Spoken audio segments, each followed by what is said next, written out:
I didn't have time to like watch or read anything. Oh, it's still playing the other stuff. Ooh, let me not do that. Yeah, it was playing lo-fi Christmas music.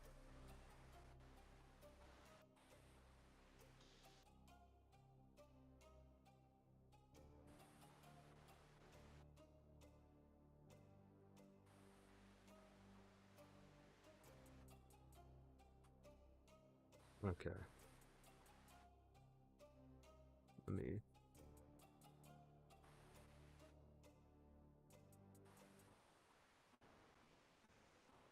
Ooh, nice. Yeah, we're gonna do this. All right, cool. All right, ladies and gentlemen, boys and girls, children of all ages, welcome to the OnlyFriends Podcast, where you have me, your boy Uwu Simp, Star Phase Overdrive, and you have our special guest, Yumi Shize. I said Shize. Yume Shizi. I don't know why I said that. It's all good. Hey, I just got the alert that we live. Man, I love that. But how have y'all been since the last one? Because man, life comes at you fast. I've been great. Star, you talking? How about you? I can't hear me either. Right? I can hear your background. I can hear you crumpling that bag.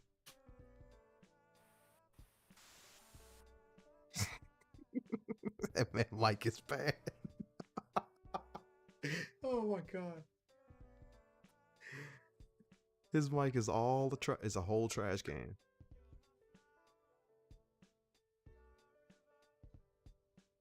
Man.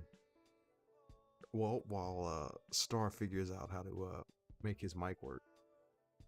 No, man, the turnaround from Wednesday to Friday is yeah, not a particularly pleasant one. What happened? No, it's just affording, I won't say affording time, but after being used to, what the hell is going on with his mic?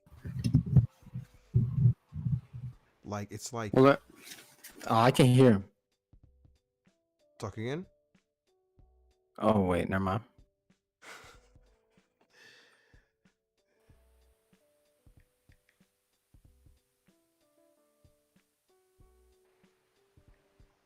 What happened? I heard him for a second. Oh, wow. Now I can't hear nobody. Oh, no, okay, I can hear him. Okay, now I can't hear Uwu. Can you hear me? Yeah, I can hear you. All right. All right. Well, I wasn't talking before, but I can actually Okay. hear you now. Oh my gosh. What the hell did you do to your mic? Nah, I actually left the room for a second. Oh, Then why was we hearing your back? What was happening in your background? Might be this fan. Sound like you were wrestling alligators in there, man. Terrible. I actually got something quick to say. What's up? It's about what you may say. I mean, Star said yesterday. He said expiricism, and I decided to. Empiricism. Yes, that's the word. It's I figured out which it was. It's Yeah. an actual word, and it What? actually kind of has to do with what he was saying. What? It's called empiricism. It's the two. What is it? Skepticism. There's rationalism and empiricism.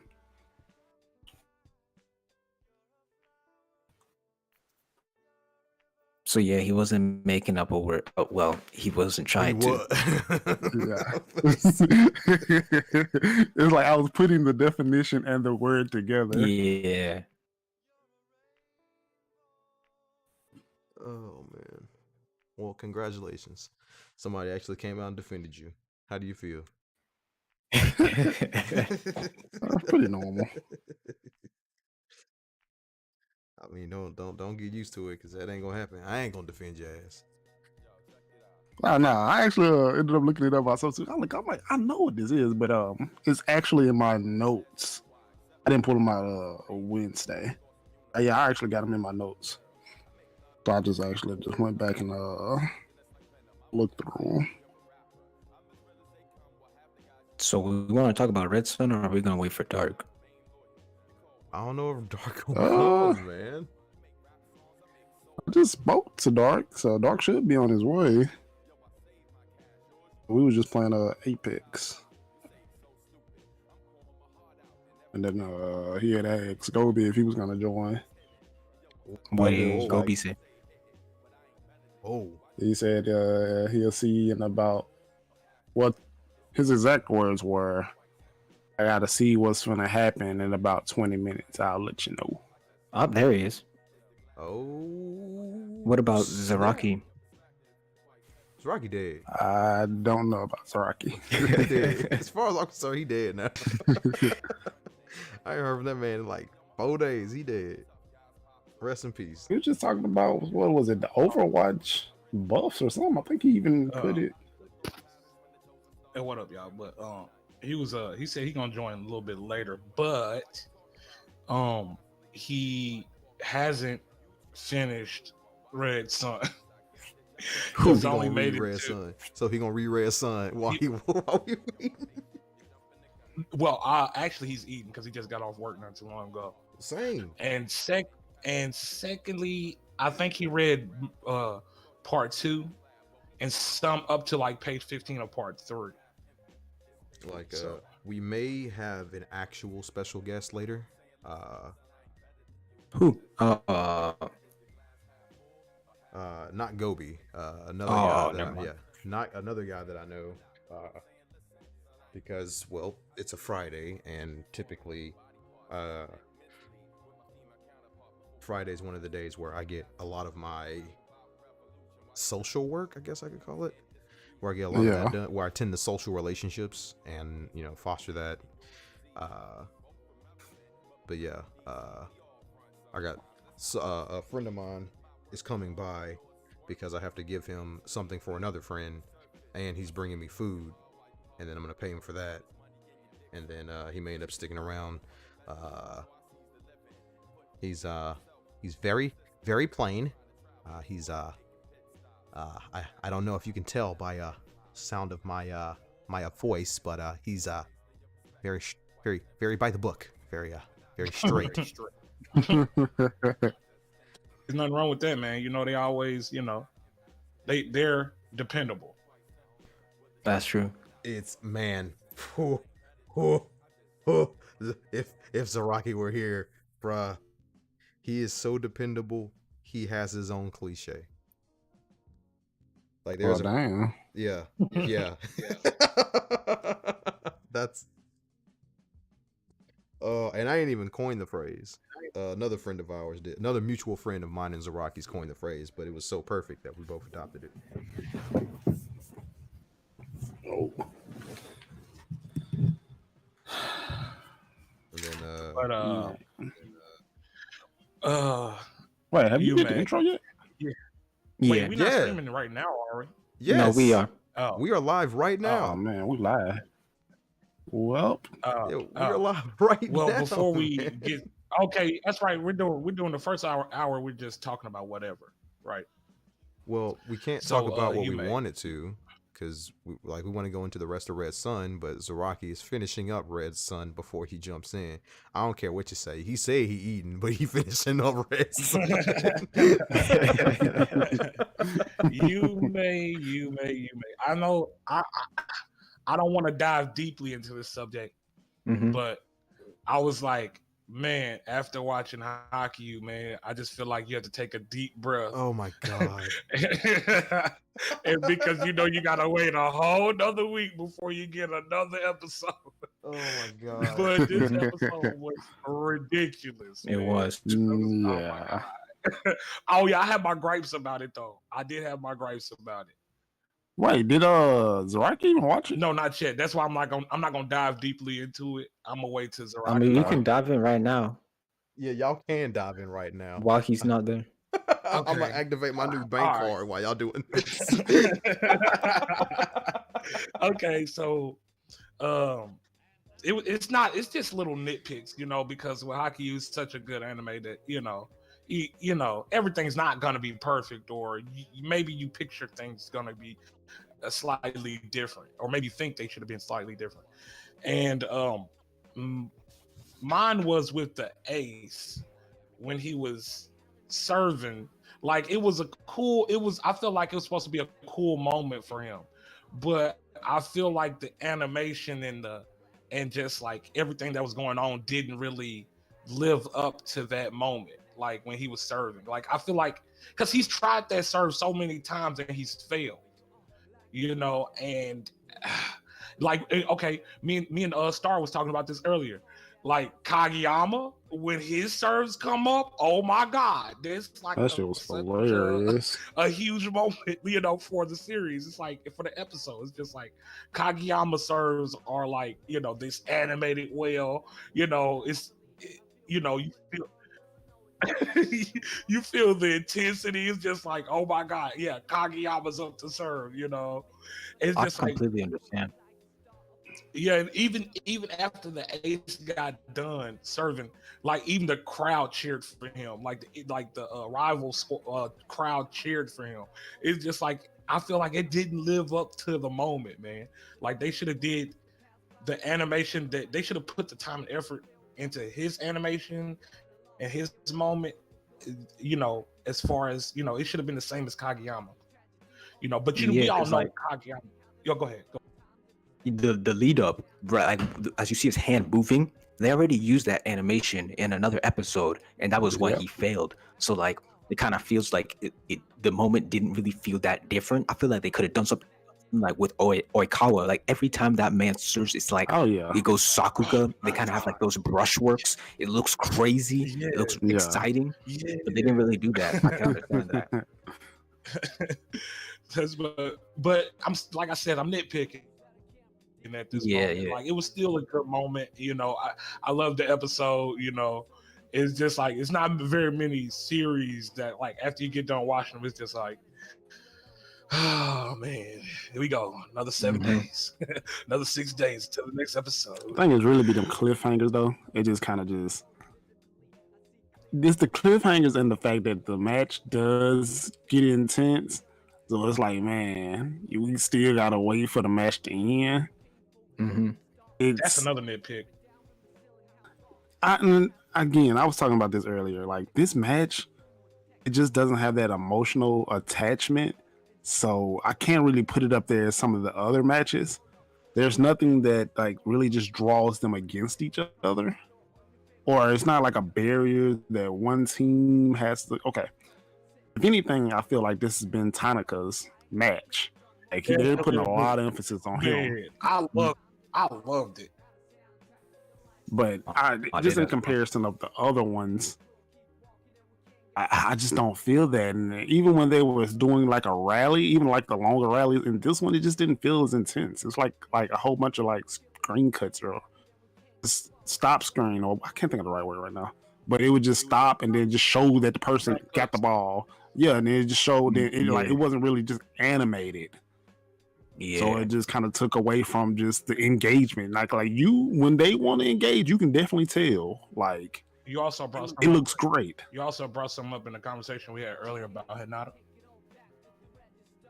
Yeah, with the little kick, and that's what I'm talking about. Like he kicks the ball, and like they don't show how. Like because it didn't make sense. There's no way he should have been, because he shouldn't have been able to kick the ball. If he kicks the ball, okay, the ball had to be coming below the net, so it wasn't a spike. So there should have been no reason that somebody on the other team shouldn't have been able to get to that ball. I mean, but we didn't get to see it. They didn't even. Yeah, exactly. And I was just like, I mean, it wasn't something that I just felt like, oh my god, but it was just, it felt kind of like weird. Some nitpick I got at season 2. Like every time the main team like gets scored on when in those practice matches against those higher level teams, it's like, How do they keep getting scored on? They got Nishinoya, one of the best receivers. They got Daichi, one of the best receivers. And like the spikes just look so easy. Yeah. I'm thinking if this was an important match, you Yeah. could have blocked that easily. Definitely. But Yeah. I mean, Yeah. it's a Same. story. You got to Yeah, same thing with this in this match. They do it this couple of times too. I got a Yeah. question for you. What It's funny. This is was that made you like the twins? Because you didn't like them at first. that one play. It was the play when they did the double set. The reverse. I was The like- reverse one? Oh yeah. That one. And they both, that was so fucking cool. I was like, oh yeah, For me, I'm it a was, fan. see, for me, it wasn't like seeing things like that doesn't really, I don't like that too much. Like I like it in very, very, I like it sometimes. It's very, it's far in between where there's an instance where I like something like that, and that's why I can't really say it's not something that made me like the twins. I see their potential. I like the serves that they do more than anything, but I feel like also everybody, like there's somebody on every team with a ridiculous serve usually. So the serves, so it really just doesn't really, resonate to me like that. But also like what I'm going in deeper to what I'm talking about is when you have an instance to where someone has something unique and all you do is copy it. Like, I mean, that's cool, I guess sometimes. Like the one, okay, perfect example. The guy from Kuroko's No Basket. Like Kisei. Kisei. Like I like Kisei. Like Kisei is ridiculous. He just okay, for one, the reason why I don't mind Kisei is because he's ridiculous on a series full of ridiculous people. So if your one ridiculous attribute about you is that you copy other ridiculous people, I don't care. Like all fair, and in this game, if everybody in this game is ridiculous, in my opinion. So that's why I like Kisei, and also just Kisei's just a cool character. Like he's just a cool character. Like I like Kisei. But I not. Oh yeah. Go on. Yeah. No, that's it. I was just gonna say that I don't think the Mia twins' only specialty is that they can copy. I think one that Definitely they not. both share is that they can both set and spike, and that's like that's kind of unique. And then the unique thing about the older one, Samu, the golden hair, is that he can do the jump float serve and he can do the spike serve, and that's the first character we've seen been able to do both of them, I believe. Yeah, That but too, it's and the like, fact that it's not even just copying. Like We've the seen- stuff he's yeah. been doing when he's like going like ankle level and still hitting sets. The low like, set. yeah, that's Yes, bro, and he's that's- still yeah, like yeah, that ain't copying nobody. That's no, it's all not. him. That's not, yeah, absolutely. That's cool. That's cool. That's a cool little, attribute about him. But the jump floaters and all of that, I know that we're gonna see other characters use those abilities. But it's just, I don't know, man. Once I see it, it's just like I don't know. But the way he sets, that's ridiculous. I'm not gonna hate on that at all. The way he sets and the way he set in this last episode, oh my god. Like that was just ridiculous. When he was just going down to the ground and he set the ball back up in the air, like that was ridiculous. Yeah, But like all those moves, like, and then they just explain like he was like, yeah, I could have understood, but he got 10 fingers to do it even better. Like just his whole attitude and everything. I'm just like, it just all came together. I'm like, yeah, this is a pretty cool guy. He's pretty cool. Like he's a pretty cool character. Then they was explaining like the genius aspect. It was like it's kind of insulting because it's not that they're doing anything different. They're just trained like 1 out of 20, where we only doing 1 out of 10. And they was explaining just the differences that you can is how they perceive everything and why they go the extra mile. And it's like calling them a genius is like this a cop out. Like they're not putting in the work when they actually are and beyond. I kind of wish they would go into genetic advantages because those are real things. Because like in sports, sometimes people have like parts of their bodies that are more akin to the sports and make them work better. But I feel like the show's kind of trying to ignore that, kind of almost saying that if you work hard enough, it's like all talent comes from hard work. But that's not true. Some people are just talented. Some people got bigger hair. Some people got longer arms. Some people are taller. Got a higher jump. I think that was what's his name? Murasaki Baro was the epitome of that Mm. in Kuriko's No Basket. He literally constantly kept telling, bro, this is not a fair sport. My arm length, like I'm tall, like, you know, it's not fair. And he, even without really even trying, dominated the sport. He barely practiced. He didn't, like, he just dominated. Mhm. And that was it was up to Kuriko, who had to try to, you know, prove him wrong in a sense. But honestly, I still think Murasaki Baro was the strongest of them all. And it really because of that movie. Just imagine if he did train. Oh my god. Like he did unlock the zone out of bruh. He was definitely the strongest. But yeah, in hockey, I think the closest they might have did it was with the Ushikawa? Ushio or with the purple dude with the spike. Definite. Yeah. That man had the strength, the height. Yeah. You can say it wasn't just training. He had an actual advantage. Mhm. Another nitpick for me was like, man, geez, can we get this over with? Like, I'm sorry, I like it and everything, but we know the outcome of this. I'm just want to see, and I know we're not gonna get it. It's gonna be another one match season, just like the rest of last couple of seasons, man. And I want to see Karasuno versus the team that's waiting on the winner of this match. bro. Nekoma. Yeah, Nekoma, bro. I want to see that, bro. I'm ready for that, bro. And they just it's so crazy because they just sitting in the crowd and wait, watching and waiting. We waiting too. I don't think but you know what? It's crazy. I feel like in other animes, like the waiting team has more input, makes the match more exciting with their little narration. They ain't doing too much. They have. Yeah, and I don't like that. Like, I really wish they would just let the other team do it. And it's just like, I wish that they would also, I don't know. I wish, maybe this is not something, a thing, but I kind of wish like it was like pressure. Like they felt pressure from the certain team, the strong teams that's already done with their matches and just like waiting on them. But maybe they wouldn't feel pressure from that. I don't know. So it can kind of go either way. Yeah, I feel you. Did you guys watch Interspecies Reviews? I think another thing that's no. I've watched it. Like, see, I that's didn't the thing. like. Okay, is that like a? It was like a what?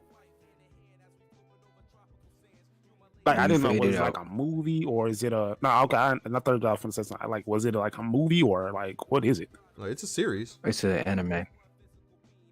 It's an anime. Yes. Mm-hmm. Yeah. I didn't know. I thought it might have been a movie or something. No, man. Nah. It's Dark, like, did you watch it? Well, I didn't watch it, but I've seen okay, I watched it in the past. I don't remember what episode I made it up to, but I do know the series. So you watched I just can't more than one. Absolutely, I watched more than one episode. Why? Well, I did find it entertaining. So you found it entertaining. At times. So it never crossed your mind to drop it when you saw that angel? Bruh. When they crossed the angel.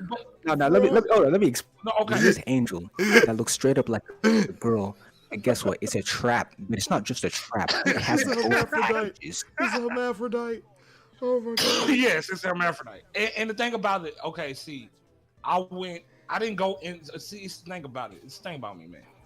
Sometimes expectations can ruin something completely. And sometimes expectations, if you have none, can kind of, it doesn't make something as bad. And I'm not trying to say the series is bad because it's all right, if that's your thing. I don't remember watching your thing. If that's your thing, y'all make it sound like it's hentai, bro. What the fuck is this show about? No, but I mean, that's what they make it having sound sex, but you're not seeing the sex, really. So okay, Well, so interspecies reviewer is it's literally what the name says. It is these dudes that go around to these brothels and fuck different species, but they're all bipedal. So they're all like different humanoids. So it's not like, like orcs and Yes. cyclopses and Yes. like fire elementals and it was pretty hilarious at times, man. The main dude that because I know it was like one dude. It was two people that always went at the, and I think it was a The female. elf and the human. Yeah, the human. I think the human that was No, pretty. they're both Bruh. guys. I think the human is the one I found really funny. bruh. But it was one of them, bro. I can't remember, but I know I found the show entertaining. I don't think I finished it, because it's not really something that it was, that I'm really into. So it's just Nah, like, bro. it was That- entertaining, but it's like It you know. had me rolling. Like It did have me laughing sometimes. I could not stop. bruh. Also, like Tokyo Ghoul is like after the first few seasons, I had higher expectations for that, man. And So when you're I going was to the just manga, right? No, Oh. I'm talking about the No, I mean, so, anime. but like the anime, if I think the manga will meet your expectations. Oh, definitely, I think it would too. But I just didn't like. I don't really read. manga like I that. see. I'm not gonna lie. I don't really. I used to, but in the past, like I'm more of a. I'd rather watch something than read That's it personally. understandable. Like that's, I know some people like to, and don't get me wrong, like certain things, like let's say the Bleach The fuck is manga, that? Oh, around the time shit. Bleach stopped. Goddamn Like, I Ghost had of to go Christmas in, Past. Speaking of which, but yeah, I had to go read the some of the Bleach manga, like some of them fights and some of those, like I had to, bro. Like I was so into that. I was so surprised when they stopped. Like I didn't think that it was ever coming back. So, I went in it. But Tokyo Ghoul, the way they went, the direction they went in the for the anime series, just completely just like turned me off of the series. It's just like, man, I feel like okay, there was nothing like the first two, seasons of Tokyo Ghoul that, was nothing like the third. Nothing true. like the third. And I'm just like, bro, like quite possibly. I'm not a big fan of the third either. Yeah, it's just like quite possibly if it had started like this, maybe I could have got into this type of series. But this is not what I watched the first two, seasons. So the I juice see. wasn't worth the squeeze. Yeah. What? That's the best way I could think about it, man. The juice wasn't worth the squeeze. You put in I all don't this know what- effort and you didn't get anything. You barely got anything out of it. It's crazy because I didn't even watch it that far, but I feel like if your characters are good enough, they can do anything. That's why I love Gintama. I Your mean, unless the characters, writers fuck up everything. I don't know, man. If your characters are that enjoyable, I don't mind seeing that character do just like even Kiriko's No Basket. Them characters can go out and like have a banana shake or something, and I'm still interested because they're Have just a fun banana characters. shake. But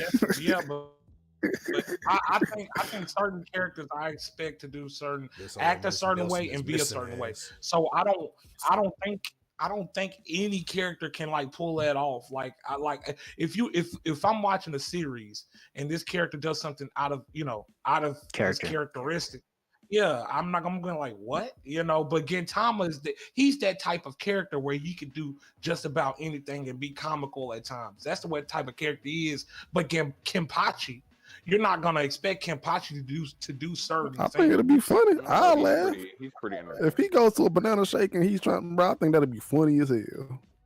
Yeah, but I'm more or less talking about freaking Tokyo Ghoul and how they start having these men dress up. I think I'm just the like- biggest issue with that was how abruptly it changed. I agree. I did It- not it like the wasn't memory really wipe It Kaneki. wasn't really the change. It was literally like, hey, guess what? These guys. That's they true. will have fun. They just got rid of the old cast and introduced a whole bunch of new characters. Technically, every character is new because Heisei Sasaki is not the same person as Kaneki. He does not He doesn't act the same. He doesn't have the memories. So like, you just give us a whole new cast of characters and abandon the ones that we've grown to like. Oh well, Like that's always even when shooting they myself in the started foot. even when they started explaining like things with that, it like I don't know, it just felt like it took way too long.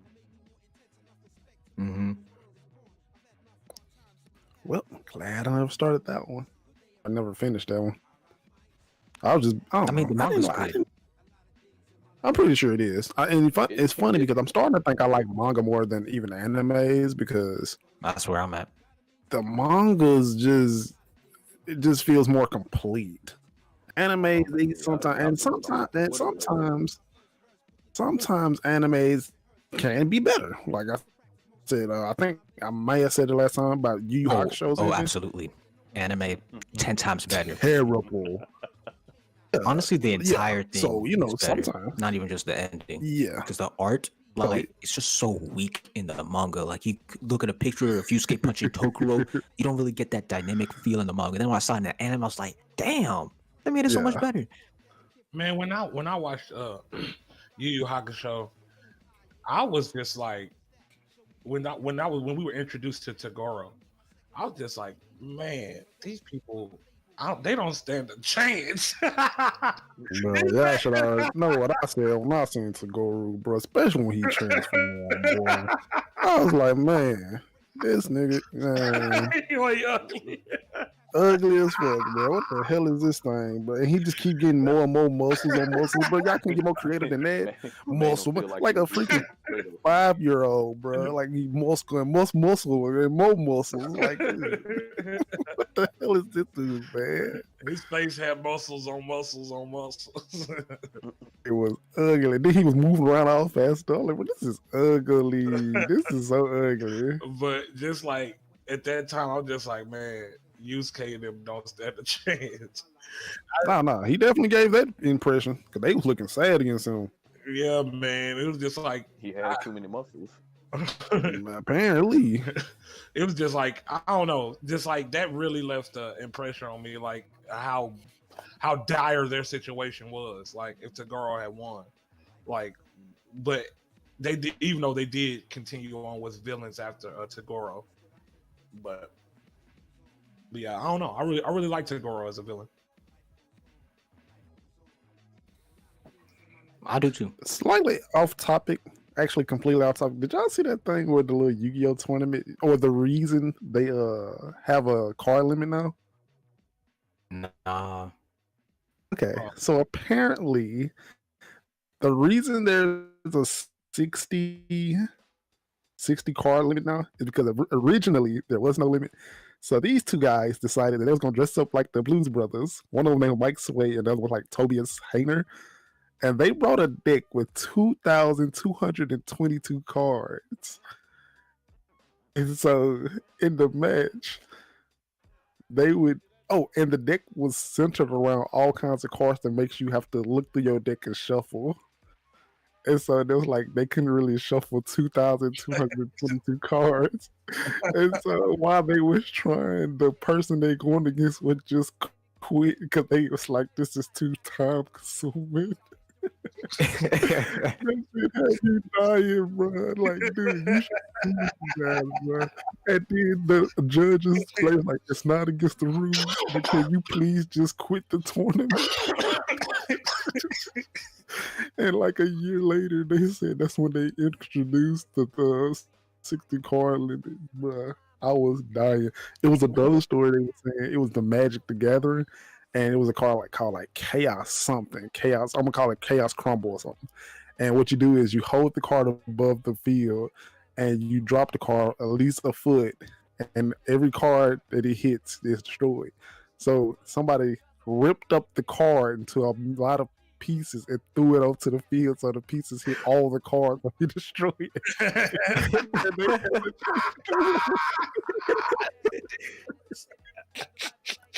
That is insanity.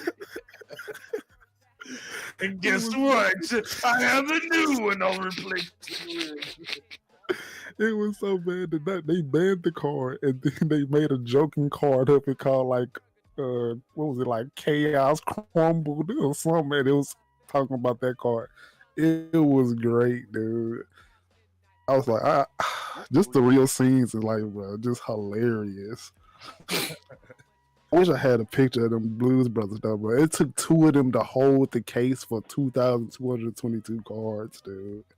No, I've seen the video too. I know what you're talking about. I'm just glad somebody else watched that video because I thought it was hilarious. That shit was hilarious. That was in my recommended on YouTube for forever, and then one day I finally watched it, and I was like, I'm glad I did. And then it's even funnier because the dude who did it, he used to be a judge, and he was the one that said that it's stupid that, you know, so it's even funnier. It's like he was trying to prove a point. He was like, okay, I'll show you. It worked completely. And then it reminds me of when me and Zaraki was playing Yu-Gi-Oh! On PlayStation. And he used to always like talk about my decks because I always make like a troll deck that like, what was one of them? One of them was where I just make you deck out and you couldn't really attack me the whole entire match. One of them was where I just make it where all your it was just like a lot of trolling stuff. And they was like, yeah, man, apparently that's how some people like to play Yu-Gi-Oh! They don't even care to win. They just want to sit there and make you mad. That's pretty great. It's this the funnest way for me.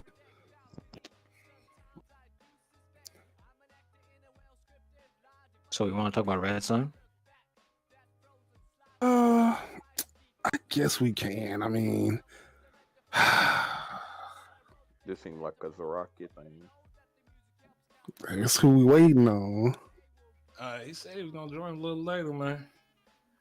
He on that Overwatch, man. I told you that bad baby mama done got him again.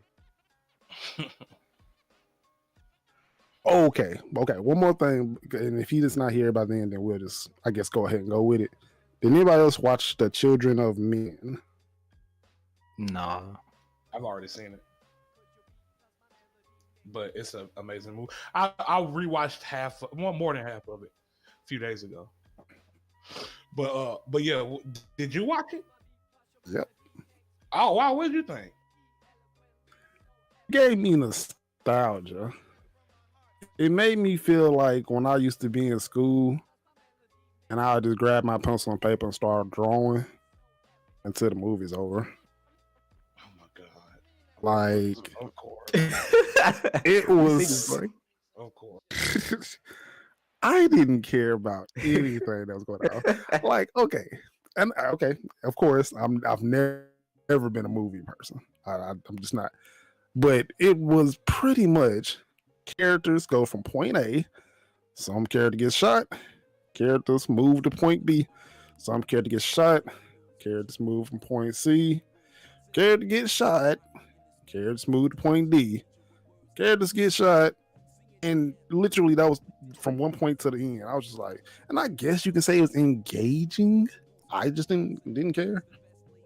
But you know, they had like the epic, what's the word, suspenseful moments. Like when it was stupid when the girl was like backwards and had the golf ball, I guess, and they were spitting it in each other's mouths, whatever that was about. What? And you know, she gets shot, and then magically the guy just hesitates to shoot again until the dude kicks the door. I don't know, man. It just didn't feel right. And then, I mean, ultimately, it was just about getting the last baby. In context, when y'all explained it, it sounded interesting, but watching it, I'm just like, I guess it's like it's the last kid, and they're trying to keep the last kid alive. At the end of the movie, you get the kid out to the middle of the ocean or wherever to get saved, and then you just end the credits. It's like, okay, so what do you do with the baby? Did they actually take the baby and do it? Like, what did they do? Yeah. Well, I think you're leaving out a lot of context behind the story, because yeah, they did move from point A to whatever, but that was the whole point of the movie. They were trying to get the child to a certain place. But I mean, yeah, like I was saying, you in my opinion, you didn't. The story for me was impactful. Like the entire, the fact that the whole world you know, the youngest person was what? I think 19 now. 18. So I mean, like, yeah, I mean, I don't know. Like, in my opinion, you just don't enjoy good storytelling. Like when it comes to, like, to me, like, I mean, I can't necessarily say that, but I don't know what your deal is, but Children of Men, that story was ridiculous. Yeah, on paper. That movie was ridiculous. But the symbolism that they had in the movie, the way the whole world was structured, just everything about the movie, in my opinion, was amazing. Like, dude, like even in the very beginning of the movie, like you say, it's very engaging. Like in the very beginning of the movie, like, I don't know, I felt engaged from beginning to end. Like I think it was like less than 5 minutes into the movie, there was like somebody blew up the diner that this man was literally just getting coffee from, and then he gets kidnapped. Like, I mean, I don't know. In my opinion, it was engaging from beginning to end. All right. So, who was your favorite character? Definitely the main character. Theo. What? Theo? Yeah. Why? Well, I can't remember. What did he do? I don't know. I just feel like he was just a navigator. No, but he first of all, this man was a regular person, thrusted into situations that he's not normally and that no normal person is in. This man was working at like a cubicle or something like that. This man, and then he was thrusted into like war-torn areas where he had to dodge bullets and try to all the while protecting this pregnant lady. Like, he had to guide her, yes, but that's not his regular job. Like he's Captain America or something. So for me, just watching this regular dude have to shelter this person and guide her to safety was pretty amazing to me.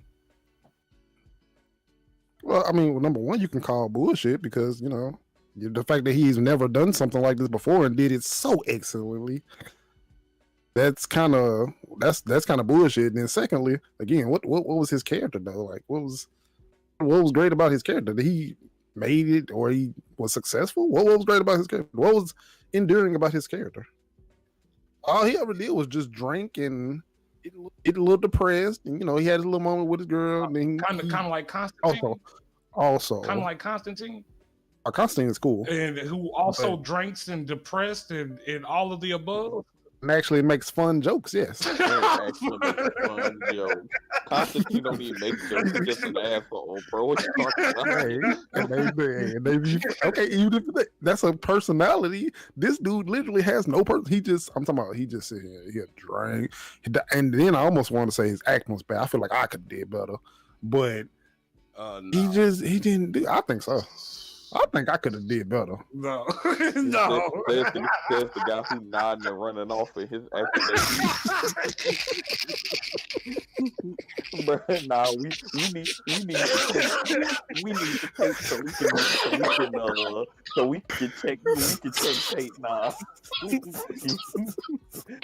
We ain't gonna keep letting you slide on this. Hey, I think my acting was way better. I just smiled at the camera every once in a while. Yeah, man. That's tragic. I mean, look, every character for me is not going to be, you know, yeah, he wasn't the nicest, the most upbeat character. But I feel like that just made it all the more interesting why this man would do something like that. Even though he did it for money. But in the end, I feel like the money he got for it wasn't worth it.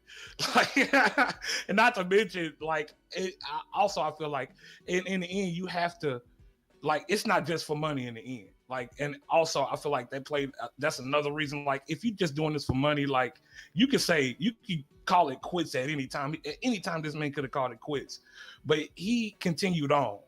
And I like that. Like, I like the fact that, you know, he wasn't your everyday nice kind of guy. And yeah, you made it seem like, you know, this man walked through bullets and, you know, was no, I didn't. You don't want to say he dodged. You said he was dodging bullets. No, I know. I said he's not an everyday. Yeah, he was. Yeah, but it wasn't like he was like the one like Neo.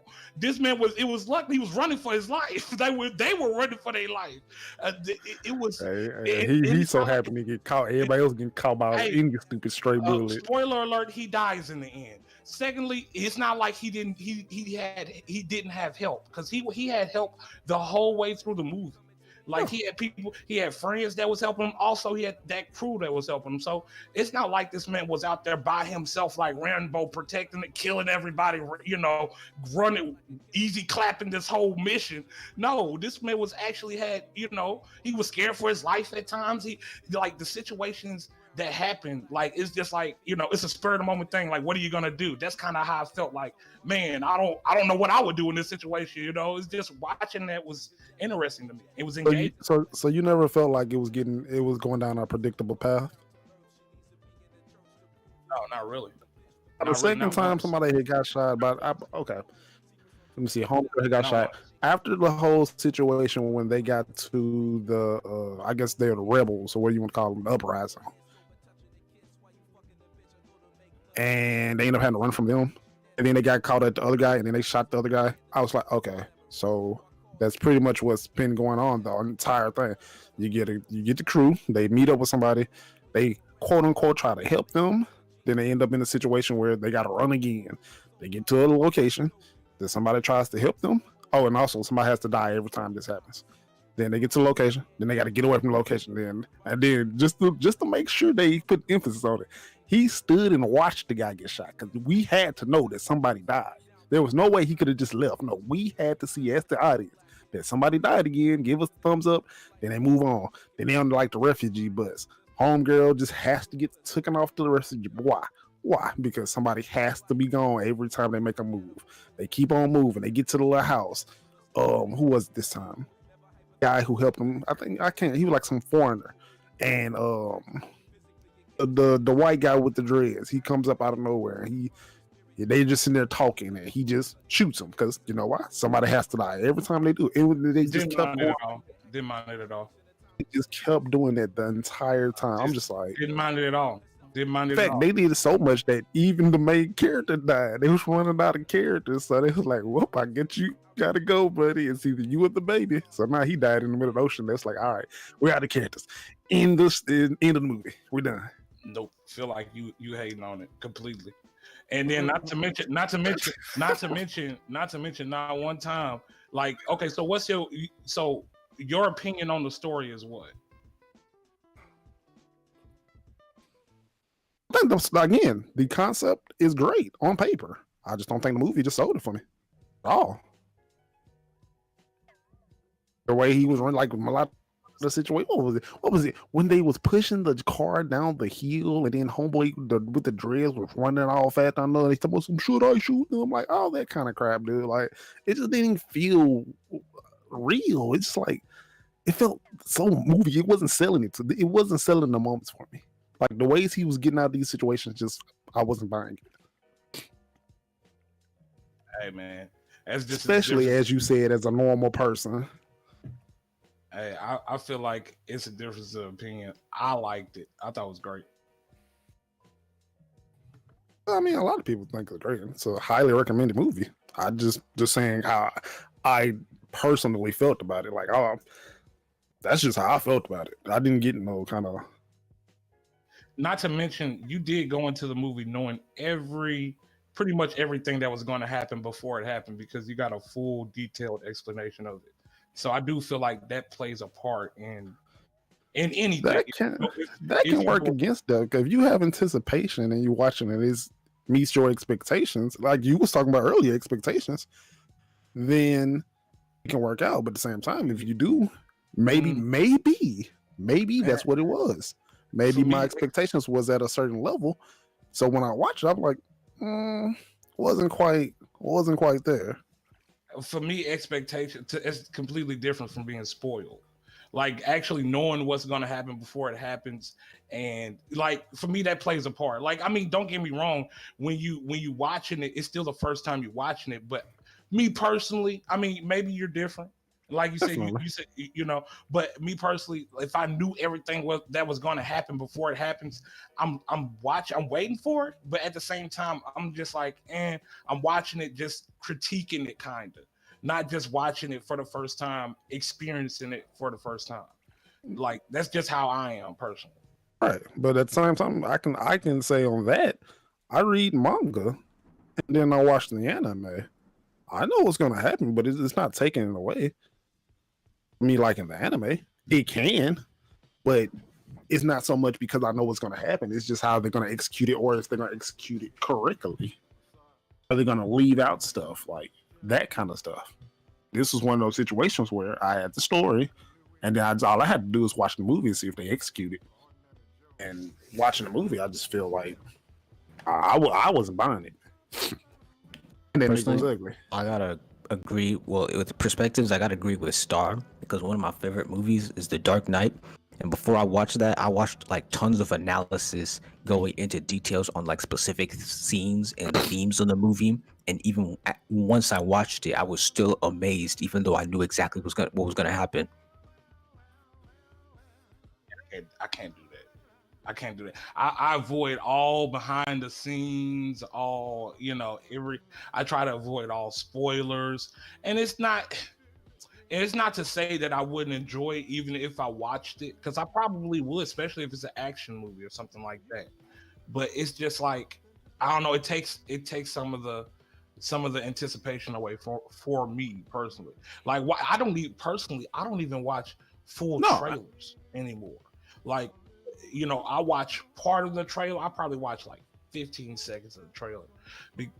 There's certain trailers that literally give away the entire, movie in my opinion.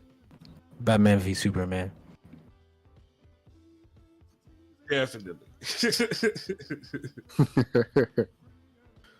But I didn't think that movie was gonna be good, to begin with. But I think that's a good topic too. Is that the one that he shot up people? Wasn't that the one? Yeah. People in his, like...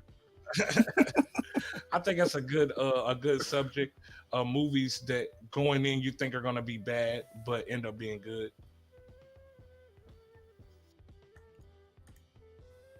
Is Space Uwu here? Jam? I don't know.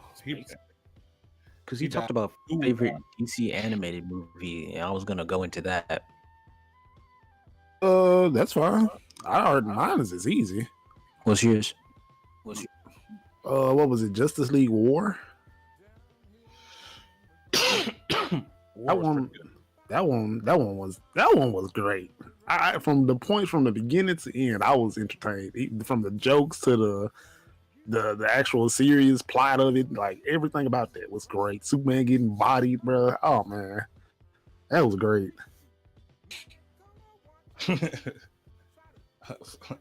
For me, it would definitely have to be Flashpoint. That was gonna be my second one. And like I remember when I was younger, like Flash was my favorite DC superhero. And then like we had this friend,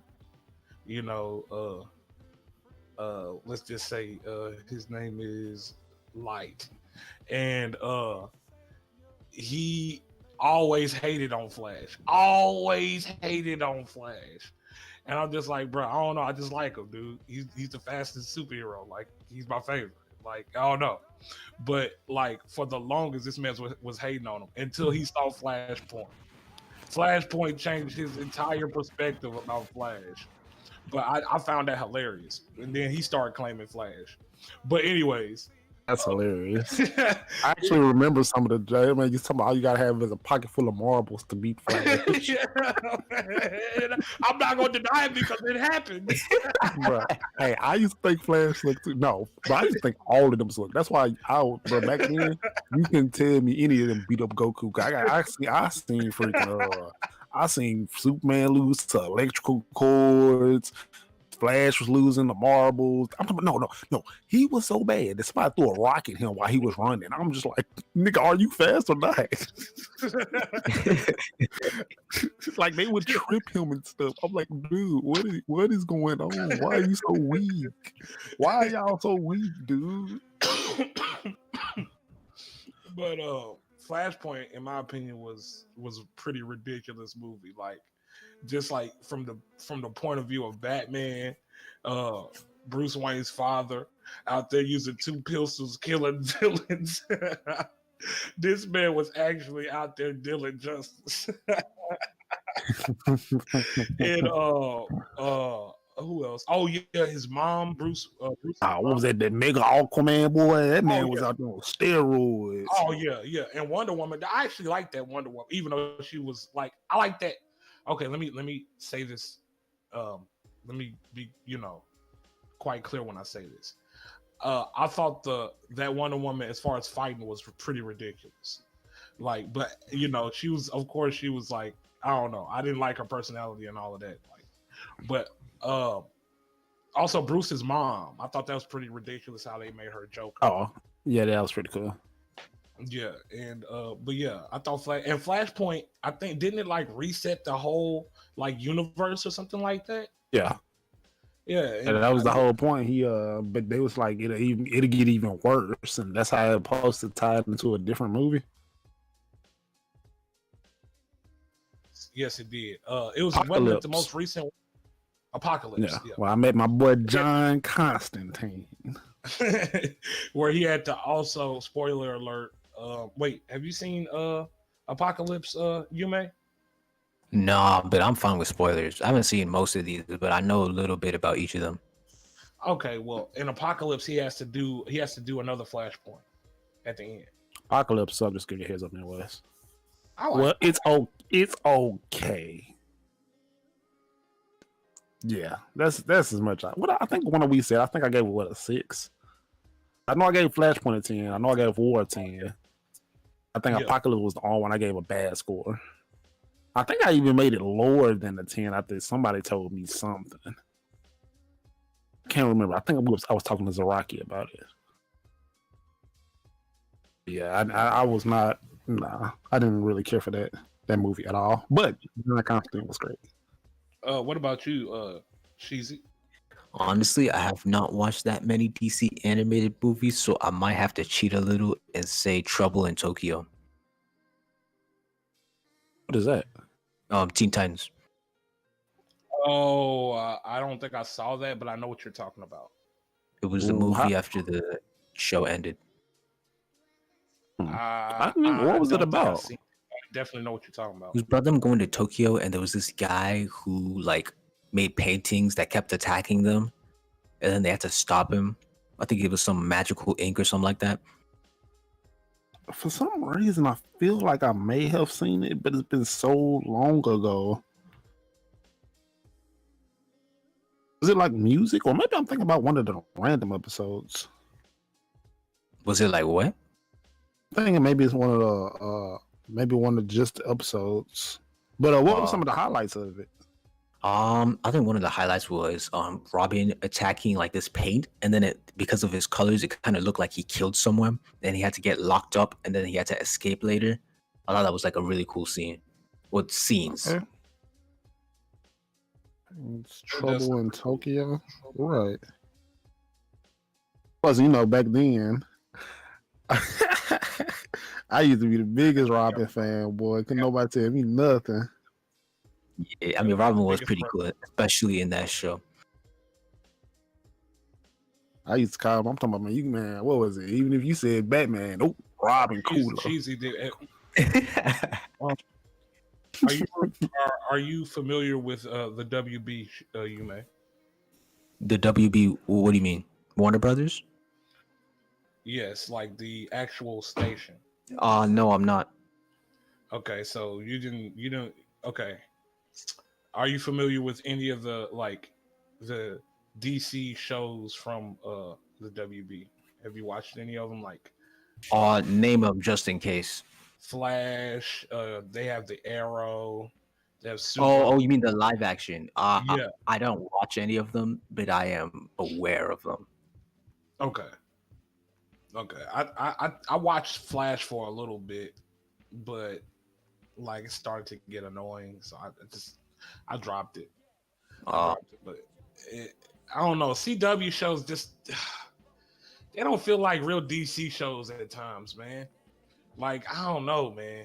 Like I feel like it's hard to do a DC or even Marvel series without actually being like doing something like Netflix did with Punisher and Luke Cage and Jessica Jones in Daredevil. Like those shows are absolutely ridiculous. Like if y'all haven't seen them, like especially Punisher, if y'all haven't seen Punisher, y'all should definitely watch it. It's pretty ridiculous.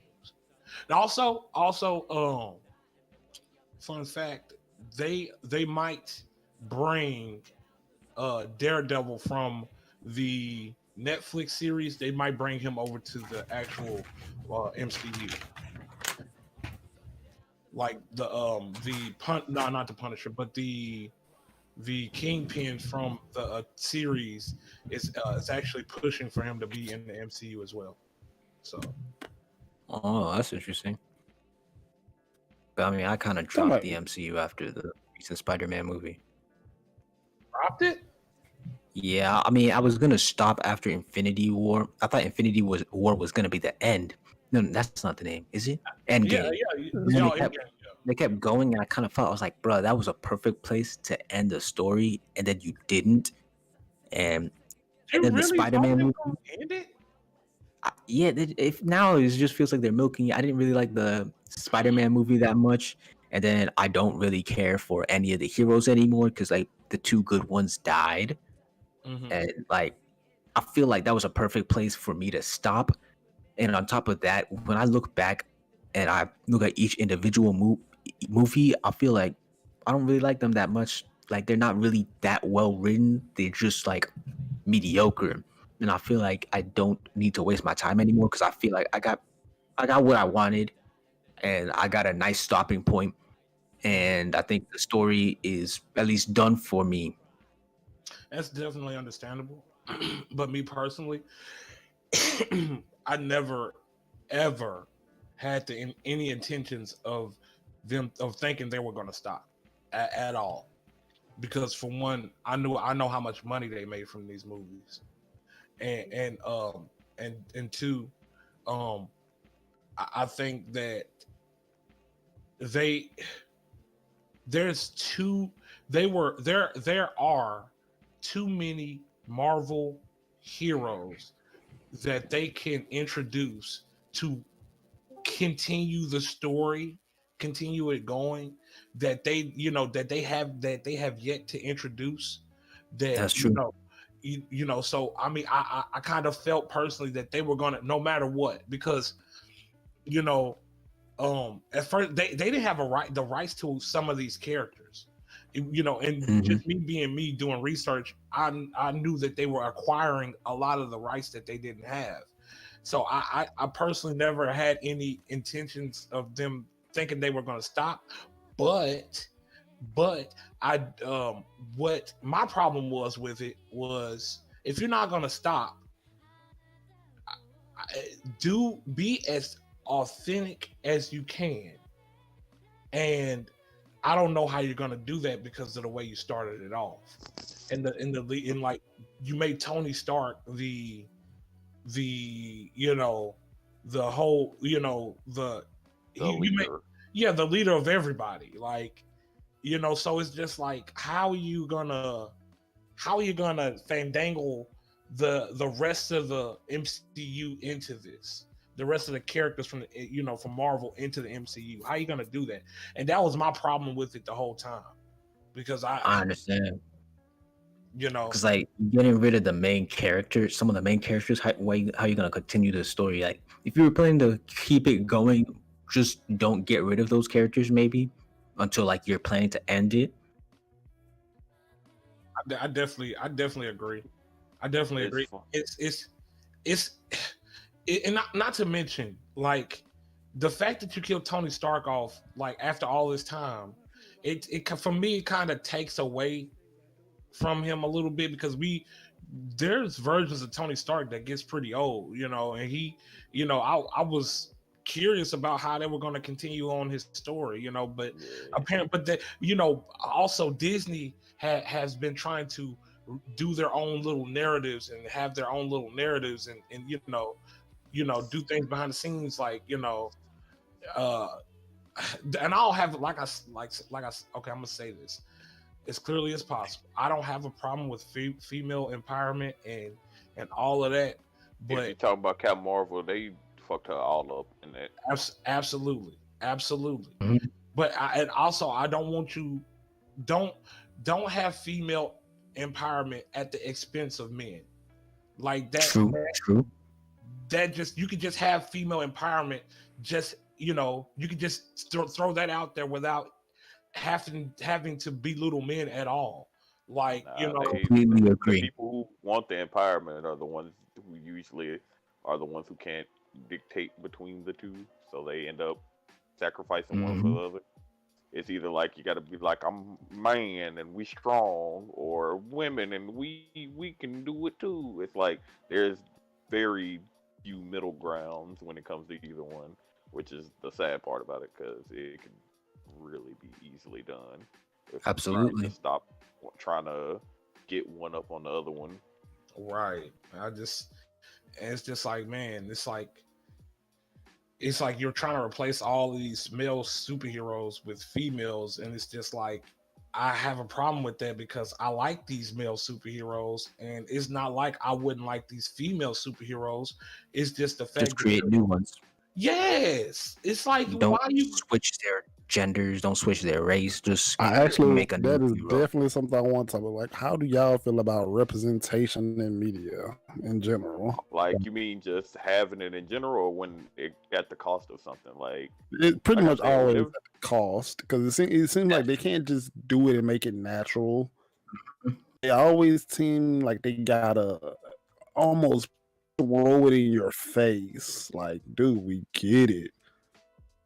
So yeah, how do They'll y'all make feel like? it Does it make currently, y'all I don't feel like it.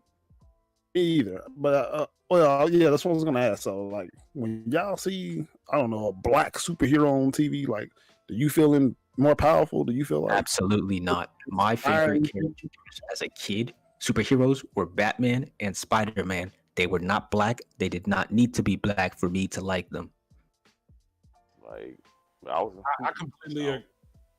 Oh, go ahead. No, I go was ahead. gonna say like that's the thing. Like even with different variations of character, like it's not even one of those things where it's like, oh, this is just this version of the character. When they just take the actual character itself and they're like, nah, we changing it. It's like with the Batman thing, they're not like, oh, this is a different variation of Batman. Nah, they like, nah, we just gonna Bruce Wayne never existed. This chick now. It's like that's not accurate, but okay. So we just gonna erase literal decades of information Yeah. just because you want some representation. Representation. You could just make a different storyline where this could be a thing, but you rather take the lazy way because it's already something that's built in, and you don't see, want to. they rather take the No. controversial way? That's what they do.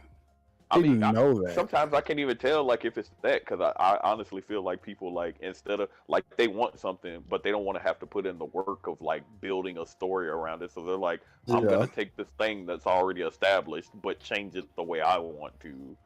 Yeah. Which What was that, no. DMC? exactly. But not. Well, I mean, well, with DMC, that was more of he saw this thing that was already established, but he wanted to be the thing, so he literally he redesigned the character and based it off himself, and then doubled down, then doubled down, and then was confused when everybody was like, "Nah, fuck out of here." for me, the watching a hero, a superhero, or any kind of action hero on TV never really. It didn't matter if they were black, white, Asian, Mexican, whatever. Especially Alien. I don't know. yeah, Alien. It didn't really matter to me. You know, if they were cool, they were cool. If they weren't, they weren't. You know, and it still remains the same to me nowadays. Like I never felt like, you know, just because Black Panther is a black superhero, it made me feel like, you know, Wakanda. You know, I never really, you know, I wasn't one of those people out there yelling Wakanda, and you know, I wasn't like. You're a brain dead zombie, bro. Calm down. It's just a movie.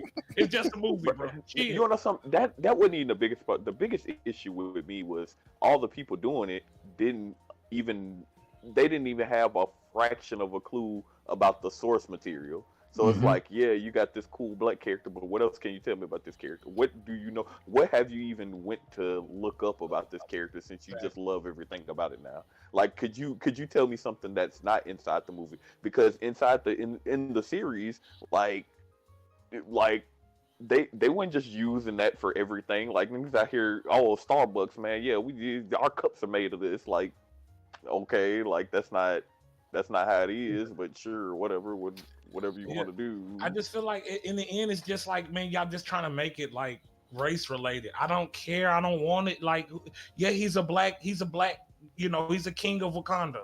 You know, he's the Black Panther. Like, he's a character. Why y'all changing this to something in real life? Like, you know, like it's some great accomplishment. Like, you know, it's a Black Panther, you know. You ever heard of bro. you know, No. Nah, bro. Did y'all see the one with the lady? She was recording her son after she told him Black Panther died, and everybody was like, "Why are you recording him? Why'd you do this?" No, you know what's crazy? The same thing that actor happened was Holly Berry did the same thing. She went and told her son, and then took a picture and posted it. And it was like with all his like Black Panther like memorabilia and like he was crying during the work. I was like, bro, I get it. I understand that he's sad, but I'm like, you do realize that you're not only exploiting him, but you're making it worse. Right. Like, imagine if you're a little kid and you just found out your hero died, and your mom like, go get your stuff with him. I got the camera all in your face. That's weird. Hey, you ready? Guess what? She didn't say cheese. She was just like Black Panther, man.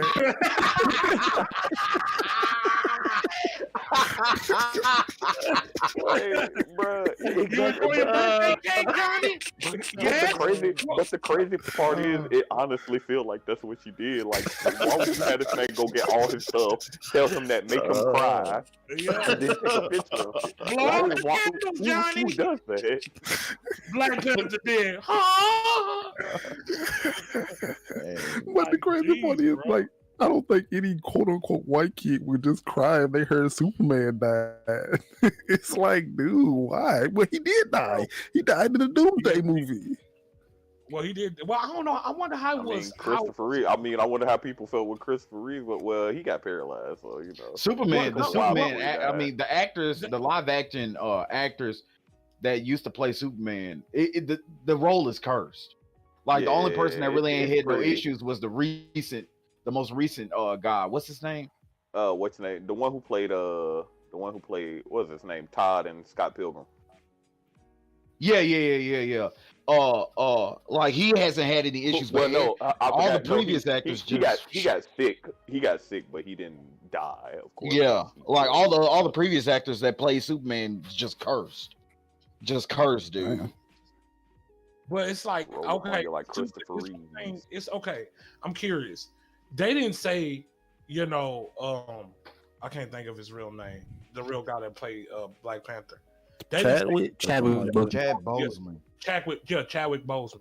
They didn't say Chadwick Boseman died. They said Black Panther died. Yeah, that's kind of messed up. So okay. My thing is, I wonder how when they had the comic of Superman dying, you know, when that came out way back when, I wonder how it was received for the audience back then when they realized Superman died.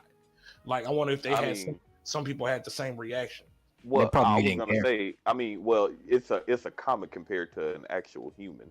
Like, that's what I mean. But I can understand, like, you know, people's reaction to the actors who played him in the live action series. But as far as like just seeing him like the character being killed by like Doomsday, I think people are like, oh no, but I guess I gotta check and see what happens next, as opposed to like the actor like, oh no, he had some terrible incident, and they'll be like, well shit, I quite like this actor, what now?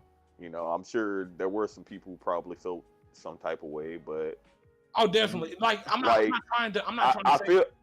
I feel like now, especially like with how entertainment is, like people are closer to like fictional characters than they used to be. And when you have somebody like a actual human who plays that character, who's pretty much the embodiment of the character in like real life, you know, I as a child, especially one who dislike your idol, I can see how that would, you know, actually make you sad. Like I feel like the children were genuinely, I feel like the children were genuinely upset about this thing. I felt like the parents and everybody were exploiting the fact that the children were genuinely upset about it. Oh, 100%. But also me personally, maybe it's sad or whatever, but I wasn't thinking like that as a kid. Like, it depends on the age. Like at a certain age, I'll be like, oh, Spider-Man died. Dang. Actual Spider-Man died. Well, that's the thing, because it's like the kids that I seen were like between like little kids to up to like 12 or something, which like I completely understand them literally crying about it, because this is an actual person who they looked up to, whereas like somebody who's like in their later years, they're gonna be like, people die. Yes, of course, we know under his circumstances it fucking sucked. But at the same time, like everybody deals with death in their own way. And plus, it's not like, even though he was a public figure and, people cared about him, it's not like any of us were like a family member. So, of course, we wouldn't have as deep an impact as like if he was somebody who was actually a part of our lives, like deeply embedded into it, besides the fact that he played Black Panther. Yeah, definitely. Well, there was that Russian kid though. He killed himself when Itachi died. Well, when he thought Itachi died. Whoa. Yeah, I didn't know that. But he was about that? Yeah, no, I ain't know about it. I put the article in. Oh, that's crazy. Yeah, he actually leapt from an apartment building and killed himself because he thought Itachi died, and then they resurrected him. It's not funny, but it's funny. Because Itachi came back, bro. That's messed up, That's dude. messed up. Bro, but that's all right. So the super. He obviously had issues. Yeah, like you can't blame that on Itachi. Like, nah, he ain't had a Sharingan gun put on him or nothing like that, bro. That's his parents' fault. Like they need to tell. Look, that man can talk with that infinite Tsukuyomi. Look, bro. When you have a kid, you gotta explain them. Anime is not real. Cartoons are cartoons. You wanna know what's messed up? Because sometimes trying to explain that to kids, they make it even worse. Right. Well, especially you would try to explain that to me when I was young. I ain't trying to hit none of that. Wait, speaking of which, when y'all was younger, did y'all have like somebody who may have got hurt or died that y'all was sad about? I never had. What do you mean by what age? Like a relative? Like a Or character? I'm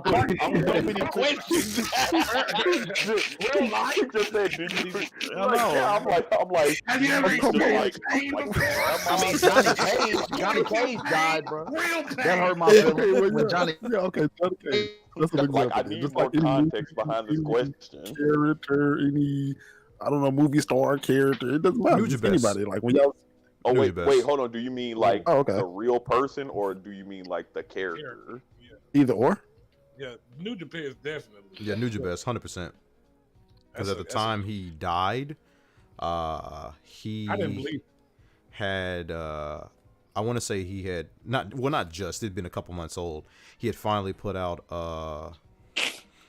the Hideout Productions Volume 2, and that's the one that had Counting Stars on it. The song like everybody that was in the New Japan at the time was fucking waiting for. And he finally put it out on that album. Fucking I did not man. believe it. In the way it happened, I didn't believe it. Yeah, down the it earthquake, sounds man. Yeah, down the Yeah, car crash it's- during the earthquake in Japan. Yeah, it sounded like something from a movie. I was like, dude, no, you lying. That's not true. No. And like a This lot is- of the this is cats real that he life. worked with, like, well, I can't say a lot. One of the cats in particular he worked with, I became a huge fan of, and that's Apani B. Like, if you've never heard of her, she's actually a pretty big hip hop legend. Like, she's been in the game since the early '90s. Just like, she's the best way I could say is she's like the female Talib Kweli. It's pretty Like, impressive. yeah, dude, her flow is really nice, and she did this one song with actually I didn't know I had heard her before I actually like played attention to her, because she's featured on Model Soul in the song Thank You, which is one of my favorites, but I never like actually took the time to see who was rapping on it. But in the meantime, I had gotten attached to this song MF Doom made, where she's in it, and they're doing this back and forth where he's trying to he's trying to fuck her, but she kind of, I almost say he's playing hard to get, but she like kind of into it, and then he fuck up, and then she like gets on him for fucking up, and I'm like, okay, and I'm like, who is this chick? This chick dope. And I was like, Apani B, where that shit sound so familiar from? And then like going through Nujabes, like I do at least like once every couple months, I was like, that's that chick, bro. She ridiculous. But definitely Nujabes. You know what the name of the MF Doom song was? Oh, I can find it real quick. I got it in all my playlists. Like 100%. Man, Because like soon as I say the song, I know you gonna know. I found a new MF Doom song. Well, an old MF Doom song that I like. It's new to me because it's my first time really hearing it. It was before he was MF Doom, with Victor Vaughn.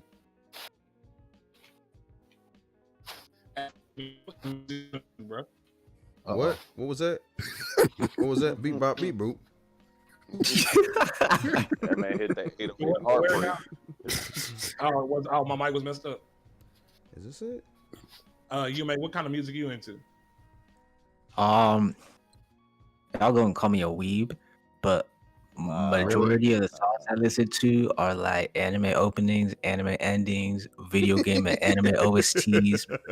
But I also listen to some rap. Super weeb.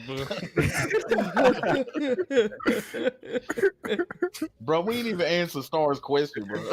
I don't even know what his question was. A death that affected you. when you Oh, were hold young. on, hush. My bad. You may finish. Finish, please. Oh, rap. I also listen to some rap. I also listen to like pop on the radio.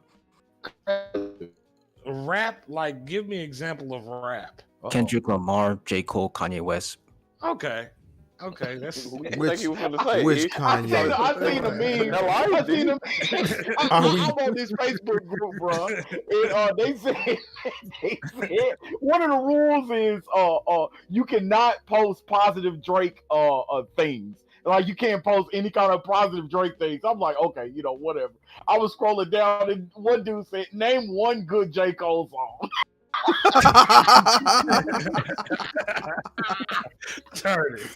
dirty. I was rolling, bro. Oh man, nobody saying anything, no comments or nothing, dude. Oh man. Dang. I can't even think of what it's called. It was that one I liked. Yeah, got a That's why lot of nobody songs. use Facebook. This book Mine is trash. Ryuben Key. When I was younger, I used to get into Win Mugen or Win Mugen, depends on however you want to pronounce it. Do y'all know what that is? Yes. The video No. game. Unfortunately. Yeah. Okay, so who said no? Talking about the movie? You talking about the one on the like computers? Yeah, the game. Yeah, where you make a Oh, fighting okay, game. yeah. They had that Oh. was it that Rare Kuma and stuff. Oh my Yeah. god. Yeah. Oh my Yeah. god. There was this bro. one. There was this one author that used to make really, really good characters. Really good characters. He was the mind behind Evil Ryu and Evil Ken. I don't know if y'all know who those characters are, but Yes. those characters were absolutely ridiculous. Like as far as playing with them, as far as playing with them and against them, their AI was perfectly made. But and he made several other characters after that. But he died in 2007 to a random dragon boating accident, and that almost killed all the love I had for the game. Like it killed all, because I was really into that game and I was really creating something. But once I figured out that he died, like I completely stopped fooling with it. Yeah, you did. But that really affected me. That really affected me. Huh. Wow, man, that actually speaks volumes. So, at the time he was really into Mugen, we were roommates. And holy shit, dude, when I tell you, well, when he says he was really into Mugen, bruh, it was like a passion project for this cat. Like, he would go to work, come home, and then spend all his waking time fucking with Mugen. Like, man, I mean, one day he was like, dude, I think I got a Mugen from him. From I've got a. It was some song. I remember I learned a song from it. You said a song. Yeah, you had it on. I was on like the fire stage. It was like on the fire stage, and it was. I can't think of the guy's name, but it was like. Let me find the song. Go ahead. I'm gonna find the song real quick. This time is running out. Something like it. That is Ryuben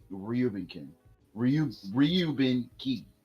Like he was ridiculous, dude. The dude was absolutely amazing at creating characters. And once I figured out that he died, man, it was a freak dragon boating accident, dude. I'm like, are you kidding me, dude? Like, dude. So I just stopped fooling with it, man. Let me see. Okay, the song was by Muse. It's called "Time Is Running Out." And you had that as one of the background songs for like some stage that was on fire, and I was like, bro, that's so fucking cool. Also, Zaraki, that song is called "Let Me Watch." Let me watch. Yeah, it's Victor Vaughn featuring Apani B. Oh, okay. So see, you know I'm starting to get into his. Yeah, I'm starting to get into Victor Vaughn. Oh my god. A modern day mugging. Dude, have you heard the song called Saliva? No. That song is amazing.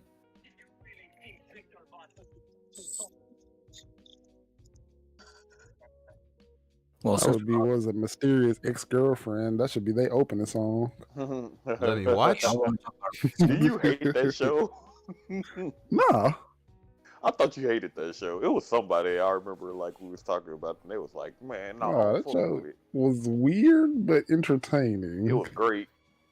Oh, okay, what I say that. Hey, man. Hey, man, when y'all gonna get y'all a secret lab chair? I actually wish it was longer. I forgot who said that.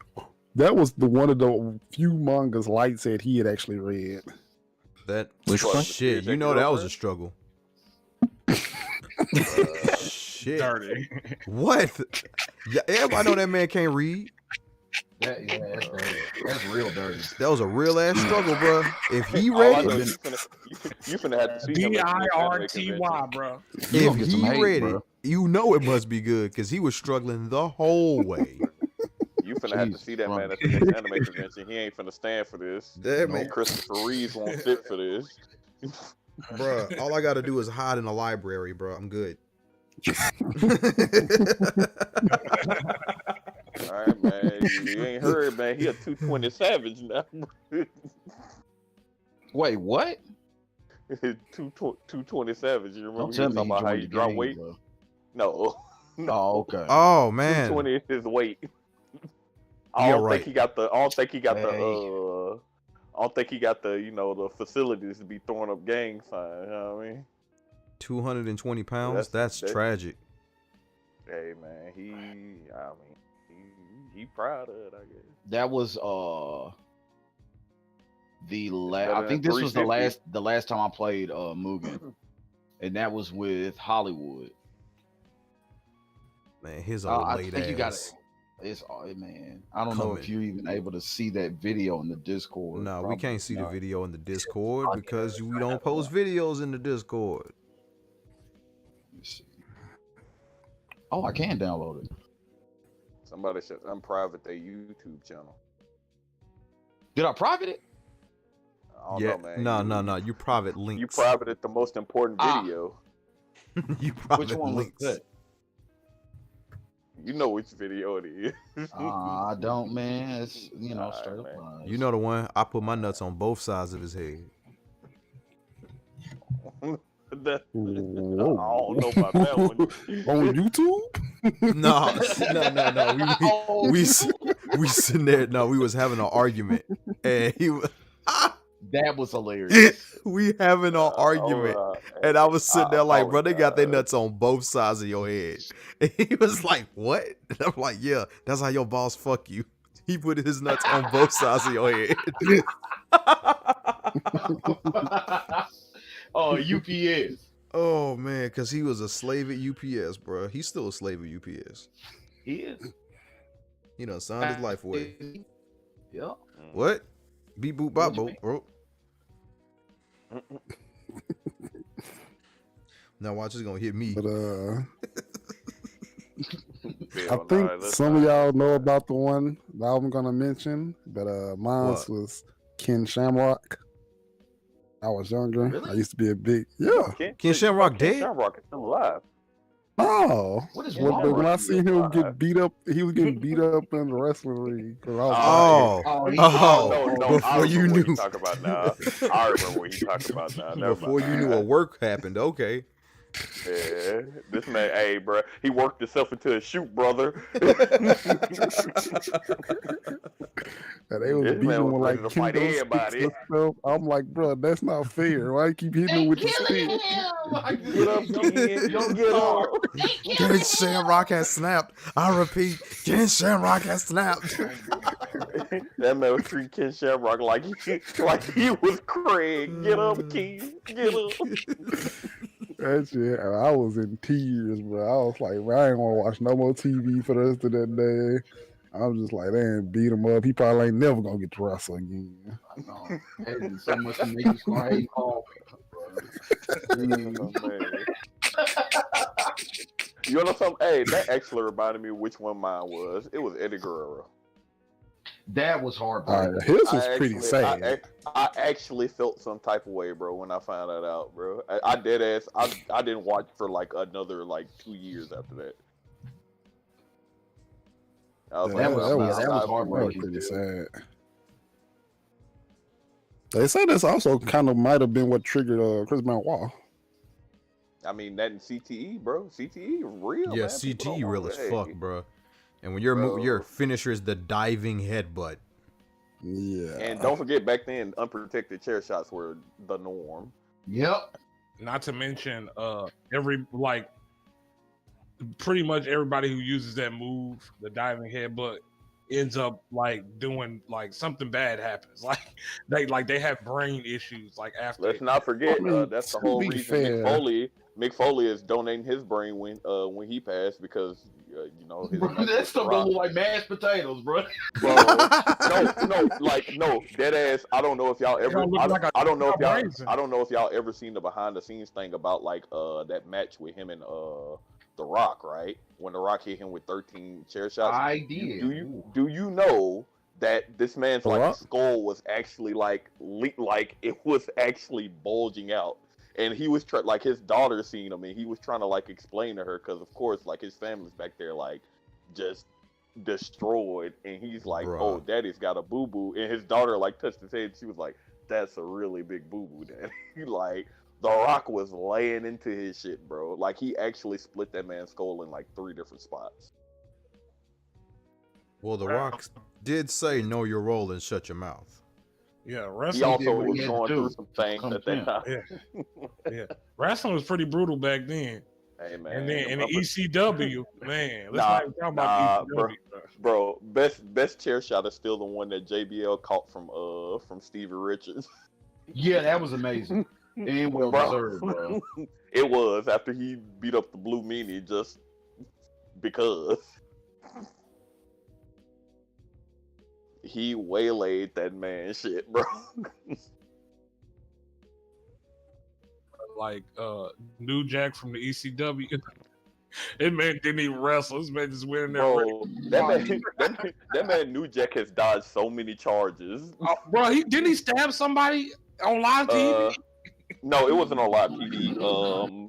But he did. It was a 17-year-old. But see, what happened was the 17-year-old and his dad lied about his age, which literally is the only reason this man found himself not liable, because it was deemed, of course, and Paul Heyman and his lawyers and they finagling. They basically were like, oh well, he shouldn't have been there in the first place, so this never would have happened if he wouldn't have lied. And his adult consent lied and said, this too. Which was literally the only reason New Jack got away with that. But New Jack literally can't come to Florida anymore.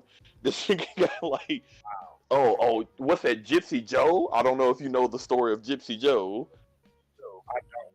It was like an old dude who basically was like backyard wrestling too, and he would just no sell people shit. Like he would no sell chair shots and all this shit. He tried to do that shit to New Jack, and well, it didn't go too well.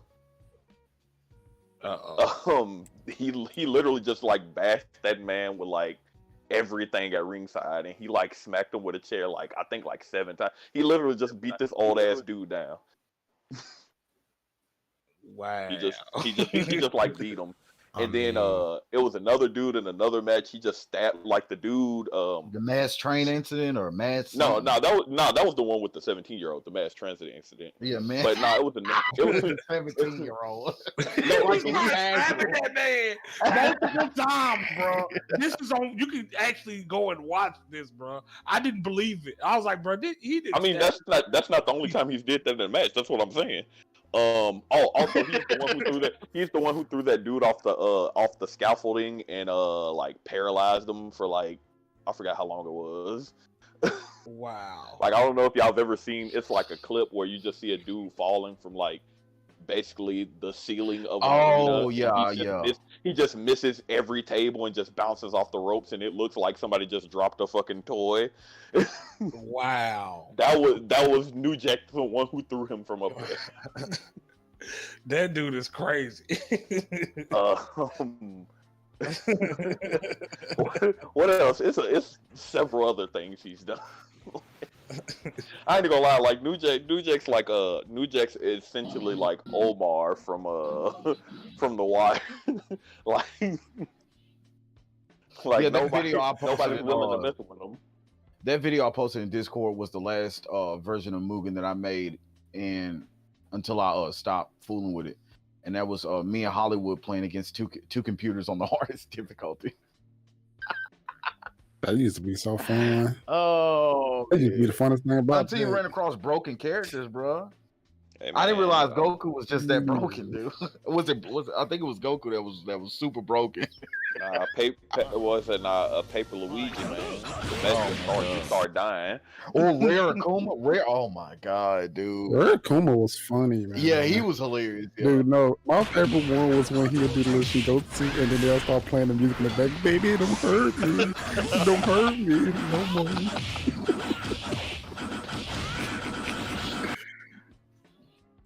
That was great. Did you ever finish Red Son? I did. All righty then. We can finally wrap up that discussion. What do you think about the second one? Oh shit, I was muted this whole damn time, bro. I was roasting this video and nobody heard a goddamn word I said. What did you say? Yo, this shit is in 240p. You know how long ago this was? This is in 240. This is less than DVD quality, bro. This was when we were living at Edge Hill. Bruh. This I was gonna put this on stream, and then I was like, let me test watch it. I'm like, if we full screen this, it just looks like pixels. I'm honestly surprised the computer could even run it, to be honest. Oh my god. Oh man. 240. Like, bro, he fighting on this stage. He got Vegeta's music in the background. Like, bro. Goku sitting there killing everybody. Goku is broken, bro. The dude was broken, bro. I didn't. Like an instant transmission in the middle of battle. Like, he in here charging up and everything, bro. He just turned Super Saiyan. Bruh, and he's fighting. Is there a team? Yeah. Yeah, it's 2 teams. It's supposed to be him and Hollywood, ain't it? Oh, are y'all Iron Man and Ryu? He's Iron Man and I'm Evil Ryu. Bruh. Oh my God, Goku! Wow. Spirit bomb. Goku just he just suplexed Iron Man. Bruh. Bruh, he suplexed Iron Man. Hollywood responds with an ult. He just jumps over his ult. Kaioken's and destroys Evil Ryu. This is stupid. This is so stupid. I love it. Oh, Bro, my try to put it on God. stream. See if it actually works. Oh my God. dog, he is getting worked. This man got meteor smashed, bro. Bruh.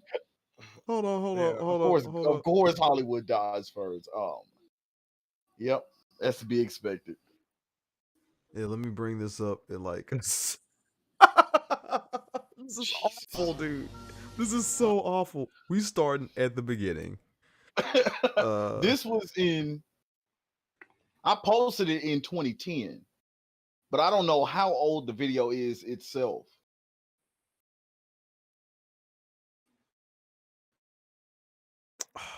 That's the mini player. Let me pop this shit out, bruh. You should be able to find it on my YouTube. I am on your YouTube. I'm trying to pop. Fuck it. Oh, you probably can't be you all.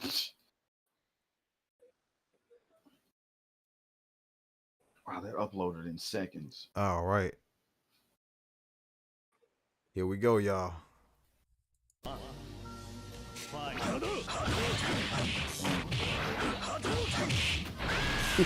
It's so hard to discern what's happening. I know. I love it, though, man. I love it, dude. When I found this Is stage, that Christmas Iori?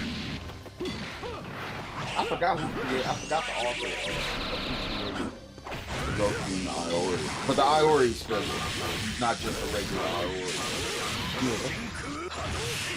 The Iron Man is too. He's special.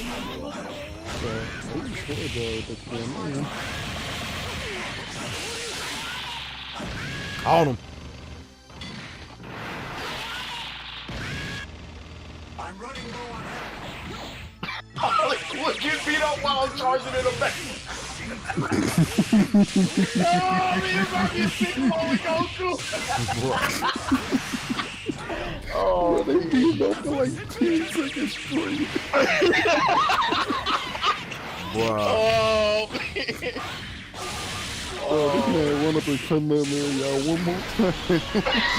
It's transmission through everybody's special, bro. Are you kidding me? Bro, the Hollywood Iron Man gun didn't work. What happened? He used instant transmission, bro. He used instant transmission away from Hollywood when he did that charge. Bro, he Oh, my dodged. God. Bro, he teleported uppercut as soon as he shot at him. Bro, murk me, dude. I missed this game. Bro, put the big Z in the background.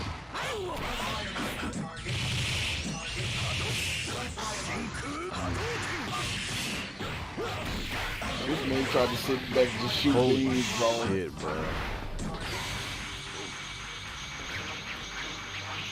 Oh. It was my Iori. This time, I didn't even know that was a thing. He's over the corner getting worse. We both are, to be honest. Bro, they got y'all pinned on both sides of the ring, bro. You stomping y'all out. Oh, man. But what is going on?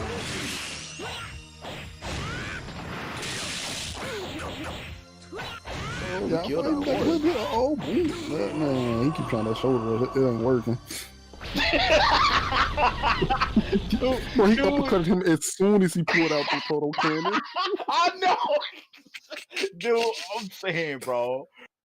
Look, it's up to me again, bro. Jesus Christ, I'm over here getting worked. Getting worked.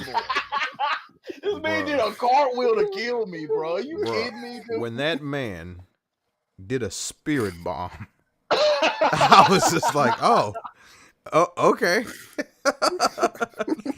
That man's y'all hurt getting beat up by Iori, and Goku just like, lend me your energy. Like, you know the AI is good You don't when need Goku any knows. more energy, bro. Oh, you They already talk about winning. balancing nowadays. This man had full screen mix-ups, man. Bro, when Goku instant transmission to miss the proton cannon, beat up Hollywood, and then Hollywood uses his ult. He jumped over the ult and beat up Zaraki in the corner, and then came back for Hollywood. I was like, Bro, we were both dude, getting fuck beat up this, in the bro. corner, bro. Why would he We pick was high school Iron getting beat up, Man? get put in our lockers, bro. Because I swear to Hollywood's so fucking random. He is. I hate man, the way his mind works. I don't try to understand it because there's no rhyme or reason to it at all. Like, you got Eva Ryu, Goku, Iori, Iron Man. Yep. Iron Man. I wouldn't let him on my team just for a pick. Like, but that ain't cool, bro. What you do? The one person he could have picked that has no hands whatsoever.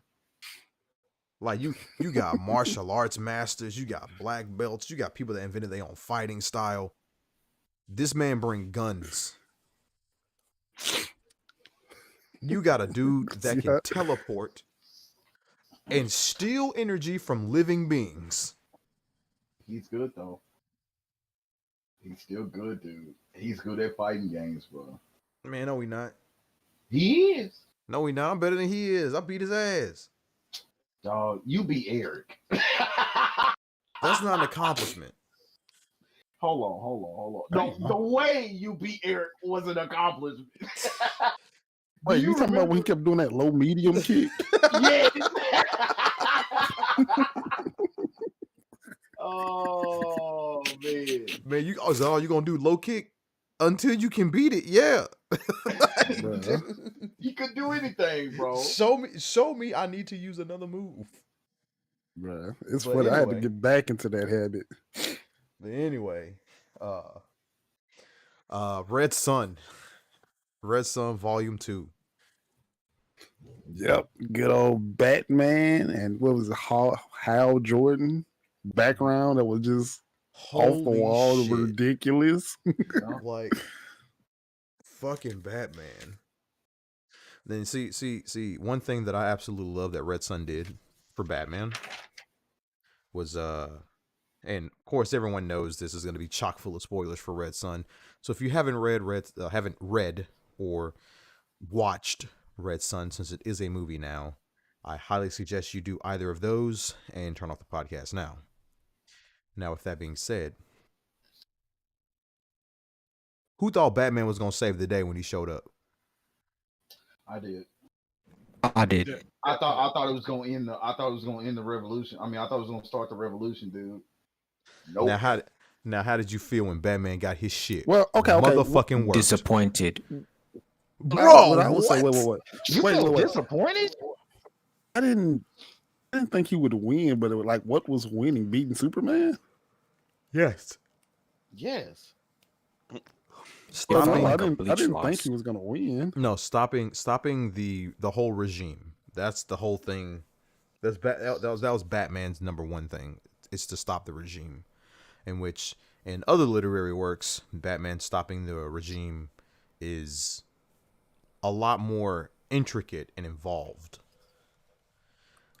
These other literary works we'll touch on a little bit later once we get to that. But yeah, I didn't. Well, honestly, I didn't think he was gonna win. I don't know.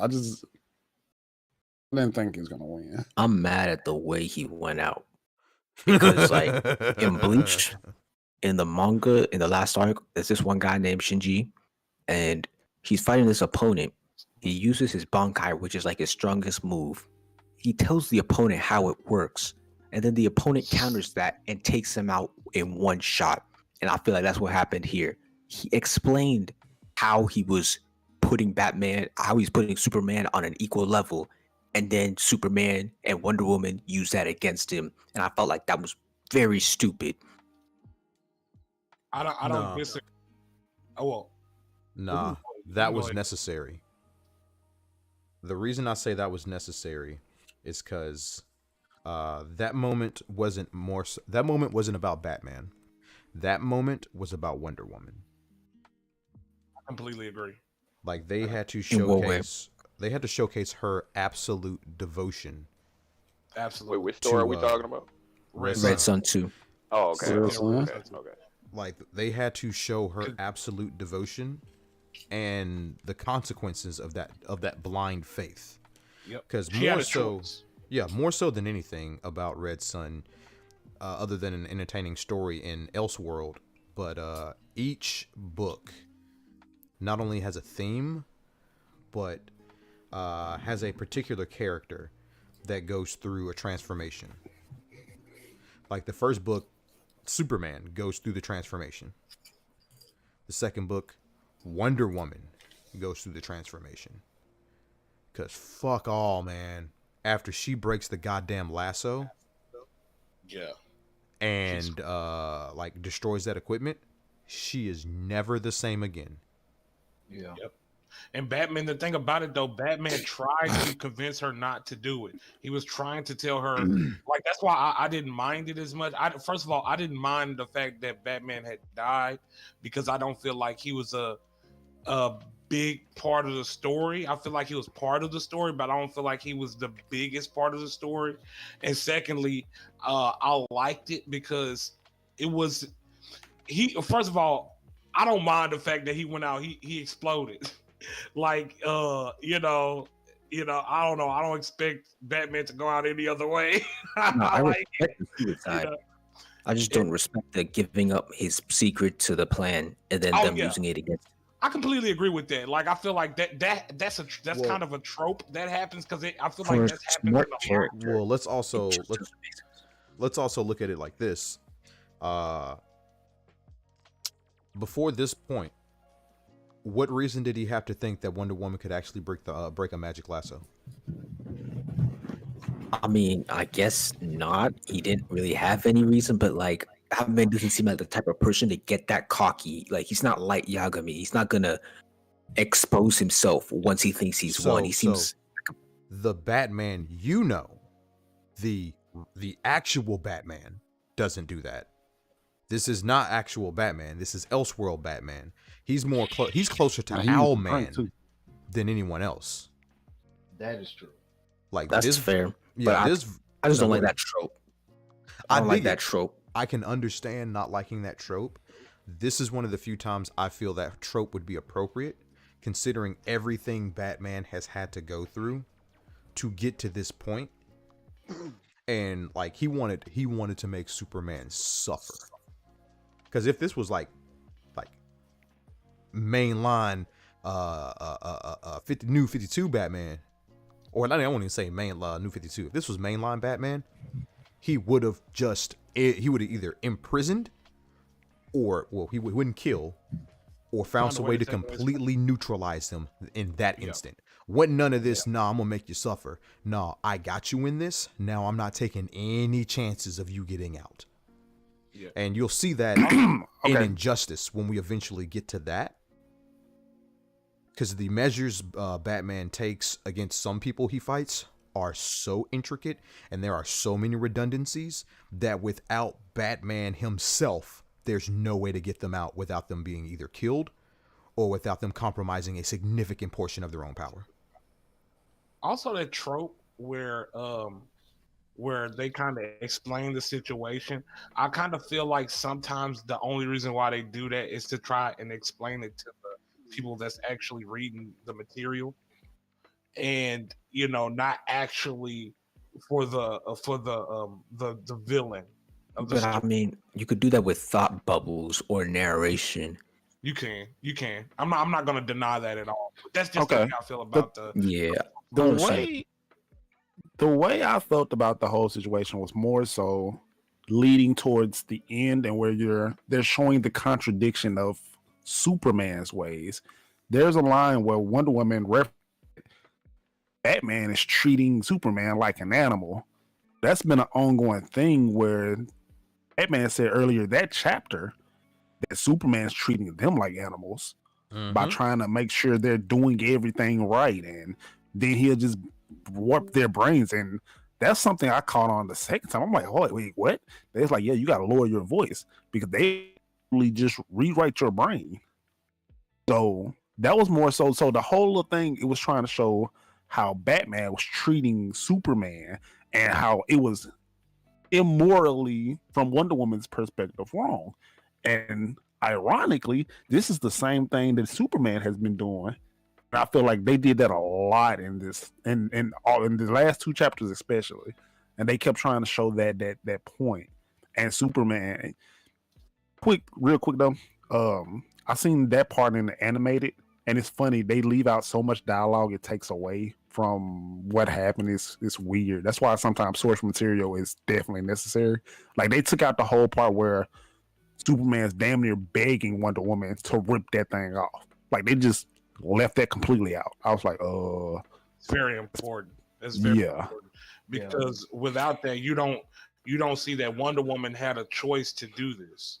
Like she could have chose not to granted, I don't think she would have chose that because of the loyalty she had to Superman, but still that moment was very important and impactful for the series. Yeah, because once we get into book 3 and we see what becomes of Wonder Woman and the what actually that sacrifice really entailed, it's so much more it's so much more meaningful knowing she ultimately is responsible for her own destiny and why she ended up that way. Yeah. Rather than, oh well, she just did it to save Superman, versus Batman pleaded with her not to. Superman pleaded with her to do it. And then through her own sheer will, she not only destroyed her magic lasso, which that fucking feedback just wrecked her. And then to see how Superman basically abandoned her immediately after. Fucking A, man. That was great. And then what's wild, and I keep talking about Injustice because like this shit, something Aquaman says ring true, like, and this was like Red Sun was made like decades before Injustice. But in an Injustice, Aquaman is fearful of Batman? Wonder Woman and fearful of Wonder Woman and Superman teaming up, because Superman is still a Boy Scout through and through, but Wonder Woman is a warrior. Nah, he didn't say that. Ares said it. The God of War said it. He looked at them two. He looked at the both of them and was like, this is a union that should never exist, because what he won't do, she will. And when he sees it, dude, when he sees it, she'll justify it and eventually bring him to do it himself. Yep. And that's exactly what we saw in like Red Sun, because like the stuff Superman didn't want to do at first, Wonder Woman came to his side and convinced him this is shit that needs to be done to maintain peace.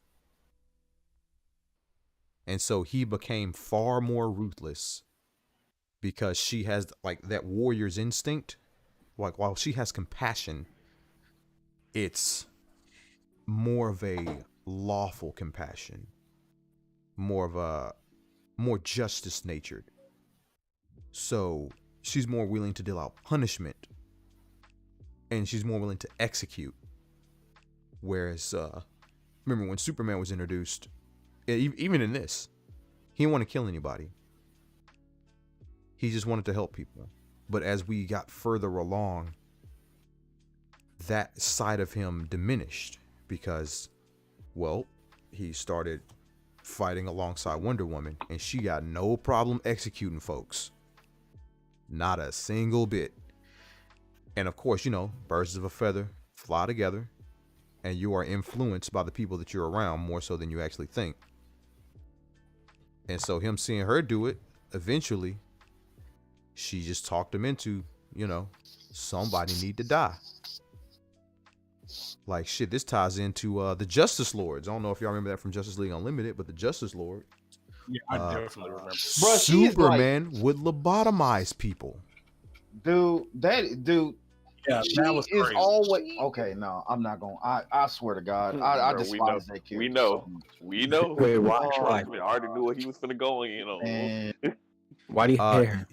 She is the she did you just literally hear a word that he she just literally in a lot of she's Negative the alternate cause of universe. everything in so many different stories. yeah.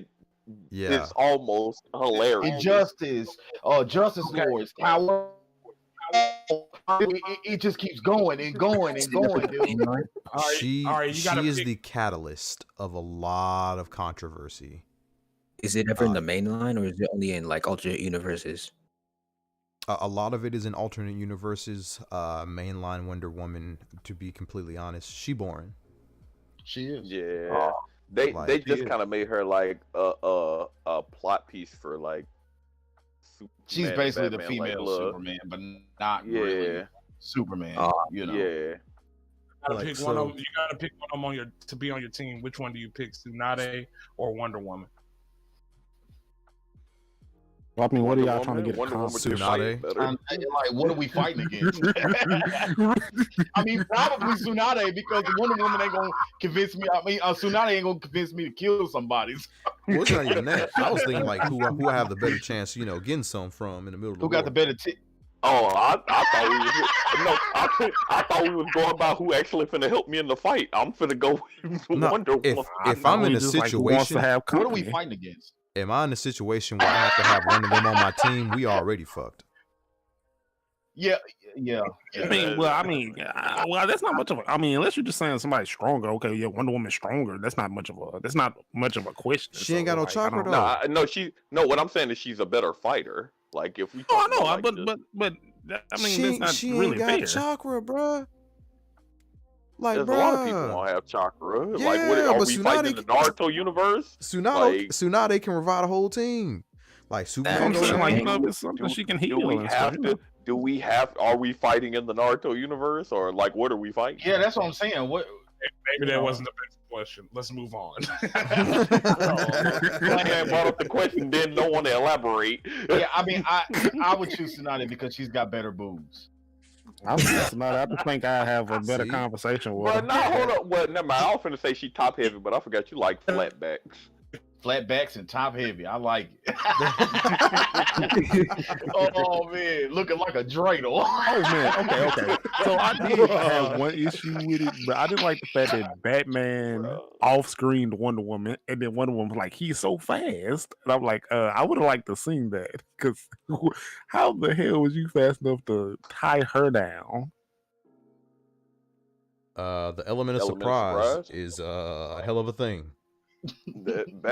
That's Batman's favorite thing. Right, It's not yeah, like- I it's would not definitely- crushing I somebody's would've will, surprised. it's Like to dropping from see the that. sky. That, and then another part that was funny was what was his name, like Peter or Pitor or how, I don't know how they Yeah, pronounce that, yeah. but when Batman kidnaps him, and then Batman's talking about, after I finish Superman, you're next, and then Pitor, he's like, you could try, he like puts up his dukes, and I'm like, he just kidnapped your ass, bro. Shut up. Like, what, you don't stand a chance. Hey, I like the fact that he still got him back though. It was through Superman, but he still got him back, dude. Jesus, man. Puts up his dude. Bro, he put up his dukes, bro. I was laughing my ass off. Put him up. Oh, another thing I want to say about that chapter before I get into how Jordan was, this also was one of those points where you keep seeing Superman almost like mock the human brain, and he you know what you think you're human. I'm not impressed with your little small brain though, Batman. And it just showed like just how creative. So when he got beat up, and oh my god, it was so funny. Like when he tried to hit Batman with a plank and then run, and then he threw the batarang at the back of his neck. Oh my god, I bust out laughing. I'm like, Batman, I mean Superman, you fucking suck without powers. But yeah, he does. Yes, he does. It just also plays into, again, further on down the line. Like it was another part, and I think in that same chapter, where it's at the beginning, I believe, and it was saying that Superman wasn't interested in having conversations with like humans or something, and it just keeps showing like that detachment he had with the humans, even though he kept thinking he was doing for everything for the best. It just the more the story kept going on, the more you can see how they were just showing that Superman was pretty much a hypocrite on everything he was doing and saying. Definitely. What did y'all think about Brainiac? Bruh. It was. I don't want to say it was predictable. I want to point out something really small about it. I like the fact that when Brainiac talked, they changed the entire box and they changed the font. I thought that was just a small little thing that was kind of cool.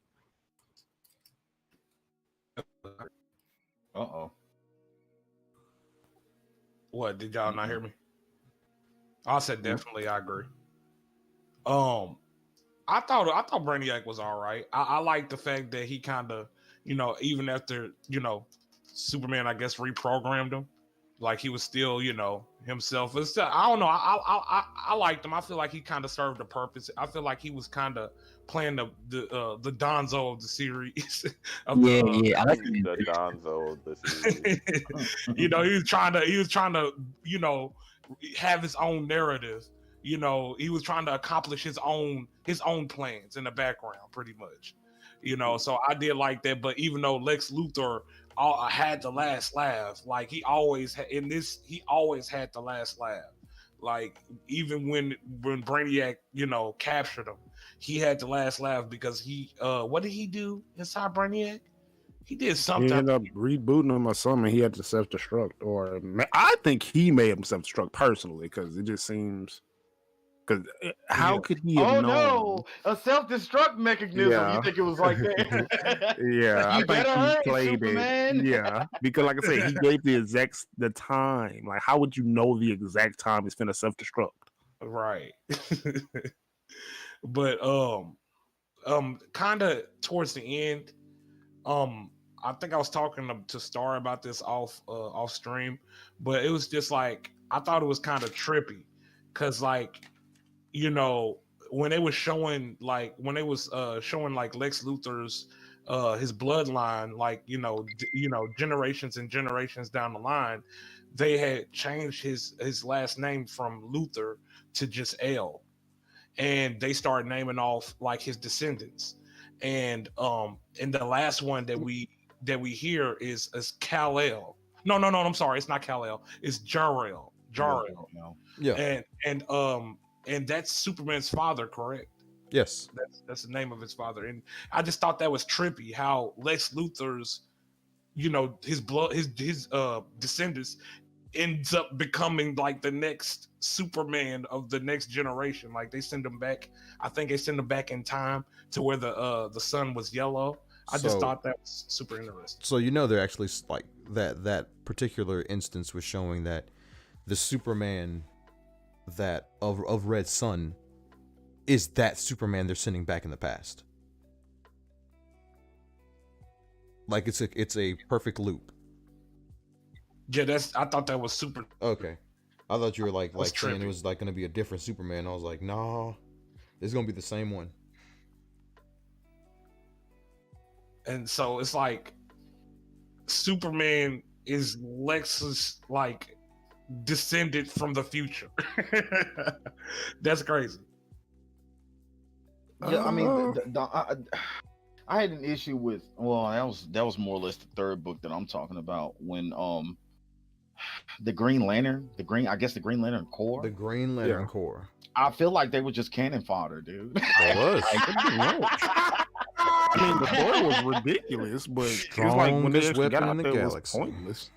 It's just like, dude, like I don't know. They could have done more, Usually, Them up. usually in every great war, there's always cannon fodder. Nah, but they were hyped up. They were built. they were super hyped up, dude. Had like this crazy backstory, and he gets Maybe taken that was out. all part of the Yeah. plan, though. All Well, part of it's the about to plan. pop at the end of book 2, man. It's about to pop off, man. These people, man, he about to come in swinging, dog. This dude, Bro, about bro. Nah, the bro, whole not even background, that, they were dude. talking about how he was getting tortured. He had to eat insects, and he the way he lived was by dude. kept thinking of them, and he created a virtual world in his head that he was torturing them in concentration, and all of I'm talking about this big ass background. Yep. And then this man shows up to the fight, and this man Superman said, "Well, I can move faster than y'all can think." And it's over with, bro. Yeah, OP from then on, and then he had his Green Lantern ring in his hand, I think, or something like that. And another issue that I had was it was the I think it was one of the last panels when Superman was flying Brainiac ship away from the Earth so it wouldn't explode, whatever. And he said, "Lex, I know you're not gonna hear this, and you're not gonna see the light from all the explosion, whatever. But well played, old friend." And he he had that big smug smile on his face. I'm like, bro, that's gay, bro. That is so gay. But I mean, that was all an okie doke because he lived. Yeah, like well played. I mean, dude, Y'all both no, I'm not even mad at the well played part. I'm more mad at the old friend because he's definitely not your friend. He's been trying to kill you for over 40 years, bro. Don't play that, bro. I think y'all forgetting. I think y'all forgetting that he is strong as he need to be. Hey, if he won't, who will? I ain't gonna lie, we can make a compilation of just all the cheesy moments in there, man. Like from Wonder Woman's smile, from Batman when he took a drink of his little liquor and he was rubbing his lips, bro. I was like, ugly little mug, dude. With like you said, the little smug look, bro. Yeah, Lex Luthor, his oh lips. no. Bro, that's what he did. Oh no, it's about to explode, Superman. Alien. Oh, that made me remind me of Frieza whenever he called Goku monkey. Yeah.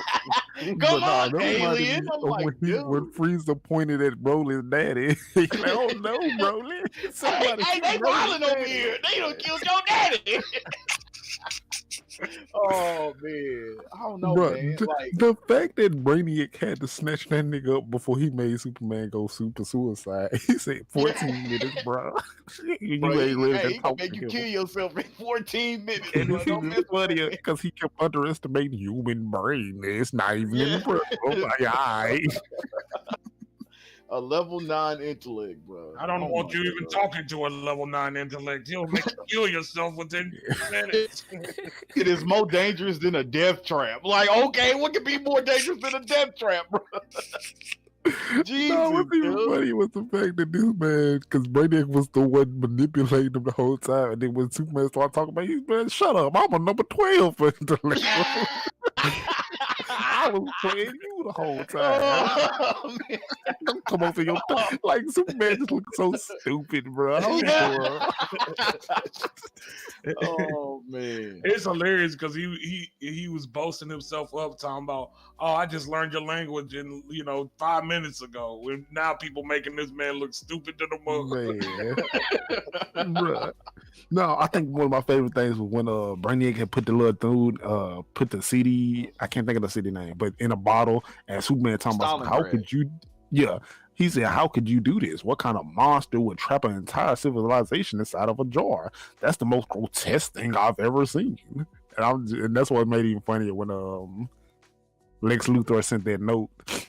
That was hilarious, bro. That whole panel, he was just like, he can stand a nuclear bomb, but I'm about to make his man submit and fall to his knees in one sentence.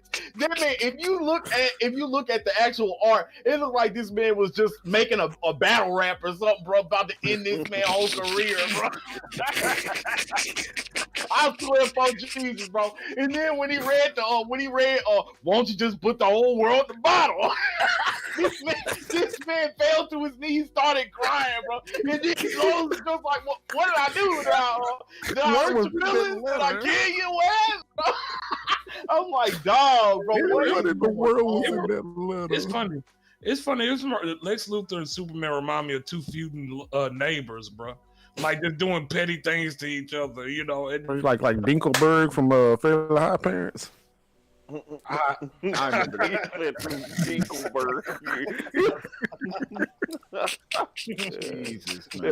This is where I put my award if I had any.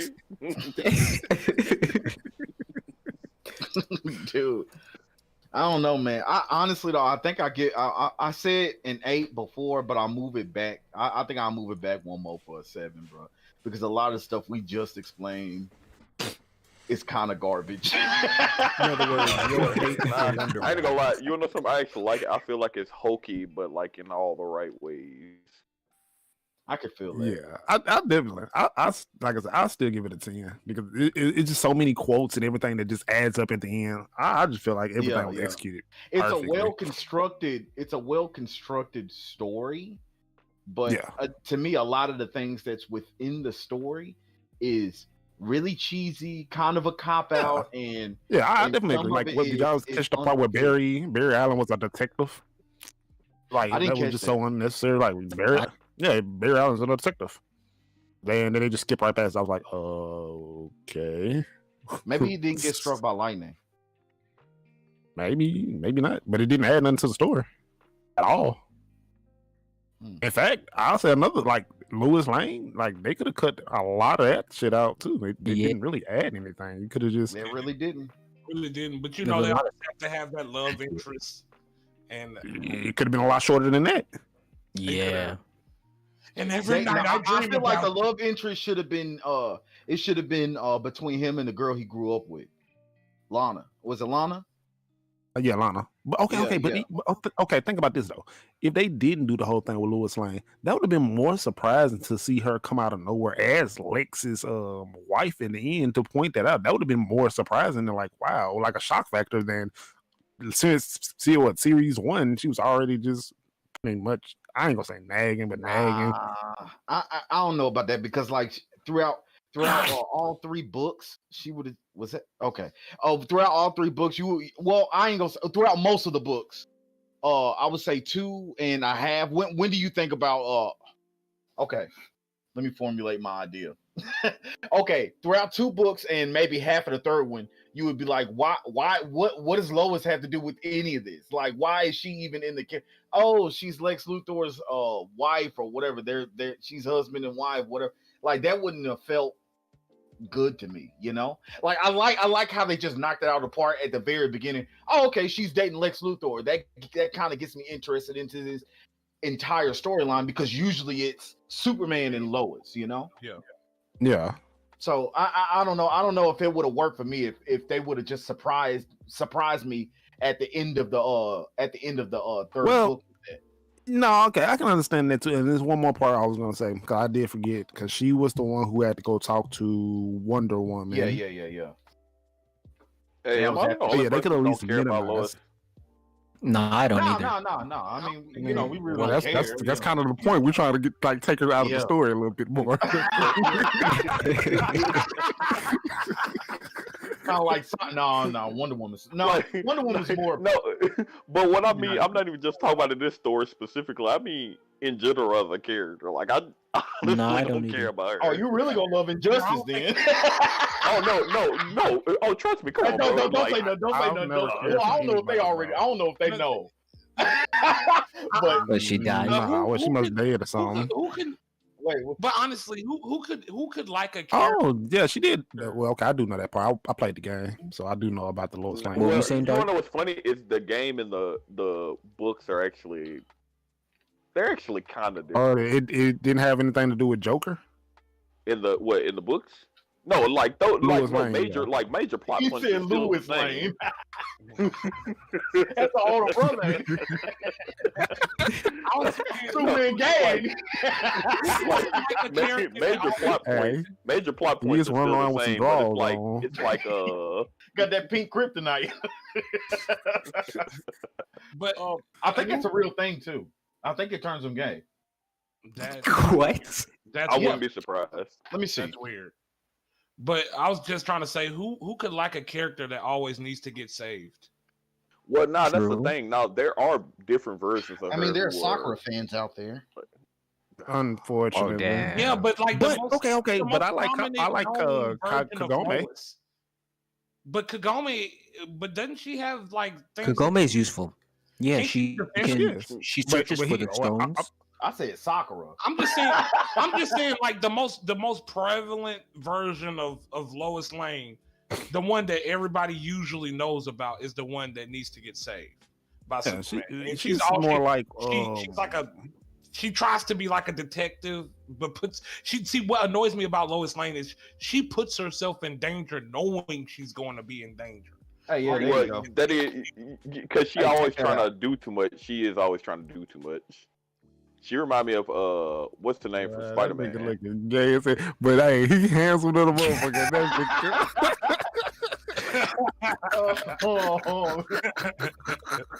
Man, he handsome. Look at how chiseled his jaw is. Bro, look at that chin Hey, is and that a a little manicure? swirly at the front of his head. Is this real? Bro, I got some jail. I think so.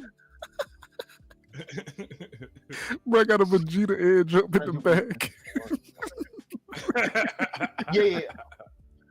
Oh my God. Okay. Let me see.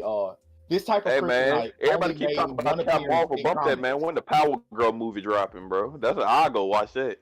This type of kryptonite only made one appearance in comics, and it was used as a satire of the plot of the Silver Age comic story features some strange new form of kryptonite. This is the worst of all kryptonite, rendering Superman homeless and gay, practically making him useless. Wow. Supergirl issue 79, many happy returns. Homeless and gay. Are you kidding me, bro? They might as well just say a nigga made him black and broke. Bro, homeless love and it, gay, dude. which makes him useless. Oh man, I love it, dude. Yeah, there are several different types of kryptonite. There is no way that we get away with these days. No, bro. that wouldn't There happen. is no That wouldn't way. happen. I mean, have you seen the gay goth fat hero that they coming out with? Bruh, what you talking about, It was man? that She's Star- supposed to be the Stargirl's resolution. Daughter. Ooh. That Stargirl's daughter. No, not Stargirl. What's her name? Who? Fires? Starfire. Starfire's daughter. Wow. Tragic. That is awful. Tragic. And the name of the comic is I'm Not Starfire. Yeah, they literally did it to spite the character of Starfire. Yep.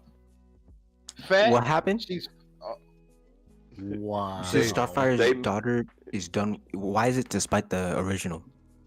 Because they, Because- I don't know. they're trying to push that SJW show. ideology, man.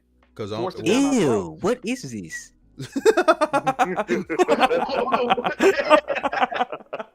What are you talking about? Are you He talking just about- saw a picture. He just saw a picture. No, yeah. Oh yeah, that's Hold up, that's real? Did you just listen to me? Yeah, Oh my man. God! Hey, bro, you can't Is that tell me. real? Hey, Superman sitting up there looking like Yeah. Lil Uzi, bro. What you This is the worst of all Hey, kryptonite. bro, Rendering I'm- Superman Whoa. homeless and gay, practically making him useless. Yeah, that's pink kryptonite. It's an issue. no. It's an issue. Supergirl 79. No.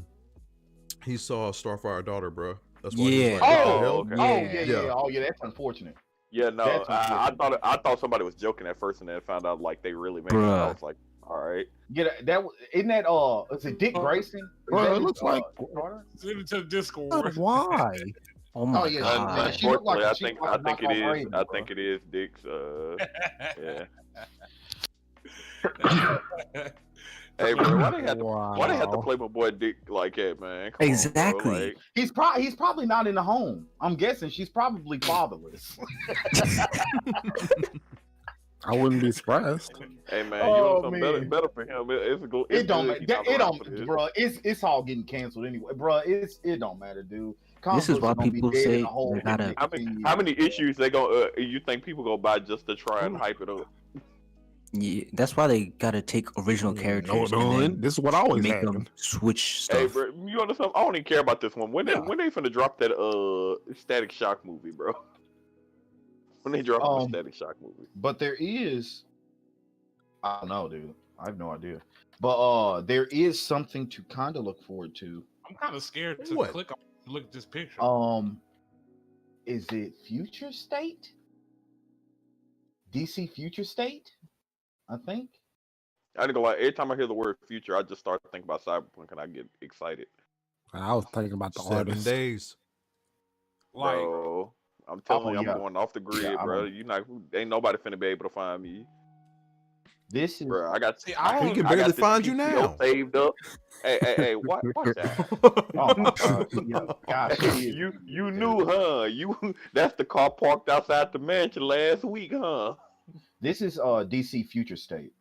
No, I ain't worried about I, that. that's I don't know what Mm. to I think ain't worried of about it. that. We I put this just on hope screen. it's not. It looked kind of cool. Look at Yeah, that. I hope Look at it's not like.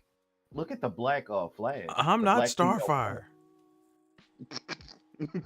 Yeah. What is she even wearing? She's trying to wear a corset, but it ain't working. But she looked like she just got through smoking a cigarette. I'm not Starfire, like, duh. big booty girls, bro. Nah, hell no. Big Bro, I go booty, to a big belly. Hey, bro, leave her alone, man. She Skinny did. to ass ratio. Bruh. She failed. Bruh. No. she looked like she don't shave. She look like she don't do nothing but frown all day. And then she talking about I'm not Starfire like anybody would ever call her Starfire. Bruh. Stop. Bro, look at her mama. Oh yeah, I really can see the resemblance in y'all. You almost got Like me, bro. I'm not gonna accidentally call her Starfire. Bro, she actually, she dyed her hair. I'm just a hair color. I'm It's not trying to changing. I'm trying to play devil's advocate. Nah, you can't protect that. It looked like she ate too much devil's food cake. Bruh. Y'all leave this The thing girl about it, though, alone, what I'm man. confused about, what I'm But that's confused about- nasty, bro. Why she got buttons all the way down to her crotch? How did you even put that on? She probably had help. But she built like a tube of sausage. Oh, man. Yeah, she got links. Oh, man. No, but I was gonna say. Does she bro, have any powers? bro, Hey, Yeah, she got the you same know when powers you as open- Mammy got. You know when you first open a can of biscuits and they start busting out. What is even her name? Oh, man. I was probably to call domestic disputes in your homes. Hey man, let me get off this fictional character. I feel bad. No, Her name is Mandy. Who named her Mandy? It wasn't Robin and Starfire. Hey, bro, nah, Bro. Robin ain't had nothing to do with it. Bro, that's not his daughter. What's her Bro, name? y'all not That's putting that on unfortunate. him, bro. We Man. when you're a superhero Nah, bro. and you're Hold moving up, hold around up. all day, how That's- are you still that fat? Like you, No, no, like no, nah, bro. that man trains Nah, bro. literally. Hey, I ain't gonna lie. If I'll go straight to Maury on this one, bro. That can't be my bro. Nah. Like I'm just saying, like fat and superhero don't mix. Like usually That's- they don't mix. That's the person who created her. It just looks like her. It's like a self-insert. Yeah. And that's Nah, I'm bro. telling you, bro. That That don't Nah, bro. look You like see it that all. resemblance? Nah, bro. You see that resemblance? yeah. Yeah, I do. Absolutely, bro. Fat acceptance and Me Too and all of that. That's what. Bro, the No, worst part is it ain't even like it's the issue that she plus size. It's the fact that she looks so frumpy, bro. Like why you got her sitting up and looking like this, bro? It's like, how you copping the attitude and you the one who weighed 240, bro? Like, get out of here. And the thing about it, though, when you see fat villains, and usually fat villains are heroes, usually the fact that they're fat has something to do with their powers. So At I least don't they think jolly too, like they happy and fat. Why you mad at everybody else that you fat? It's your and you fault. supposed to be a hero. Ooh, I'm not Starfire. Ooh, I'm no. not Starfire. That's the creator. Ooh. That is the creator. The worst part is it's like it's saying I'm not Starfire. Like people supposed to clap. Like a lot this of back people. up.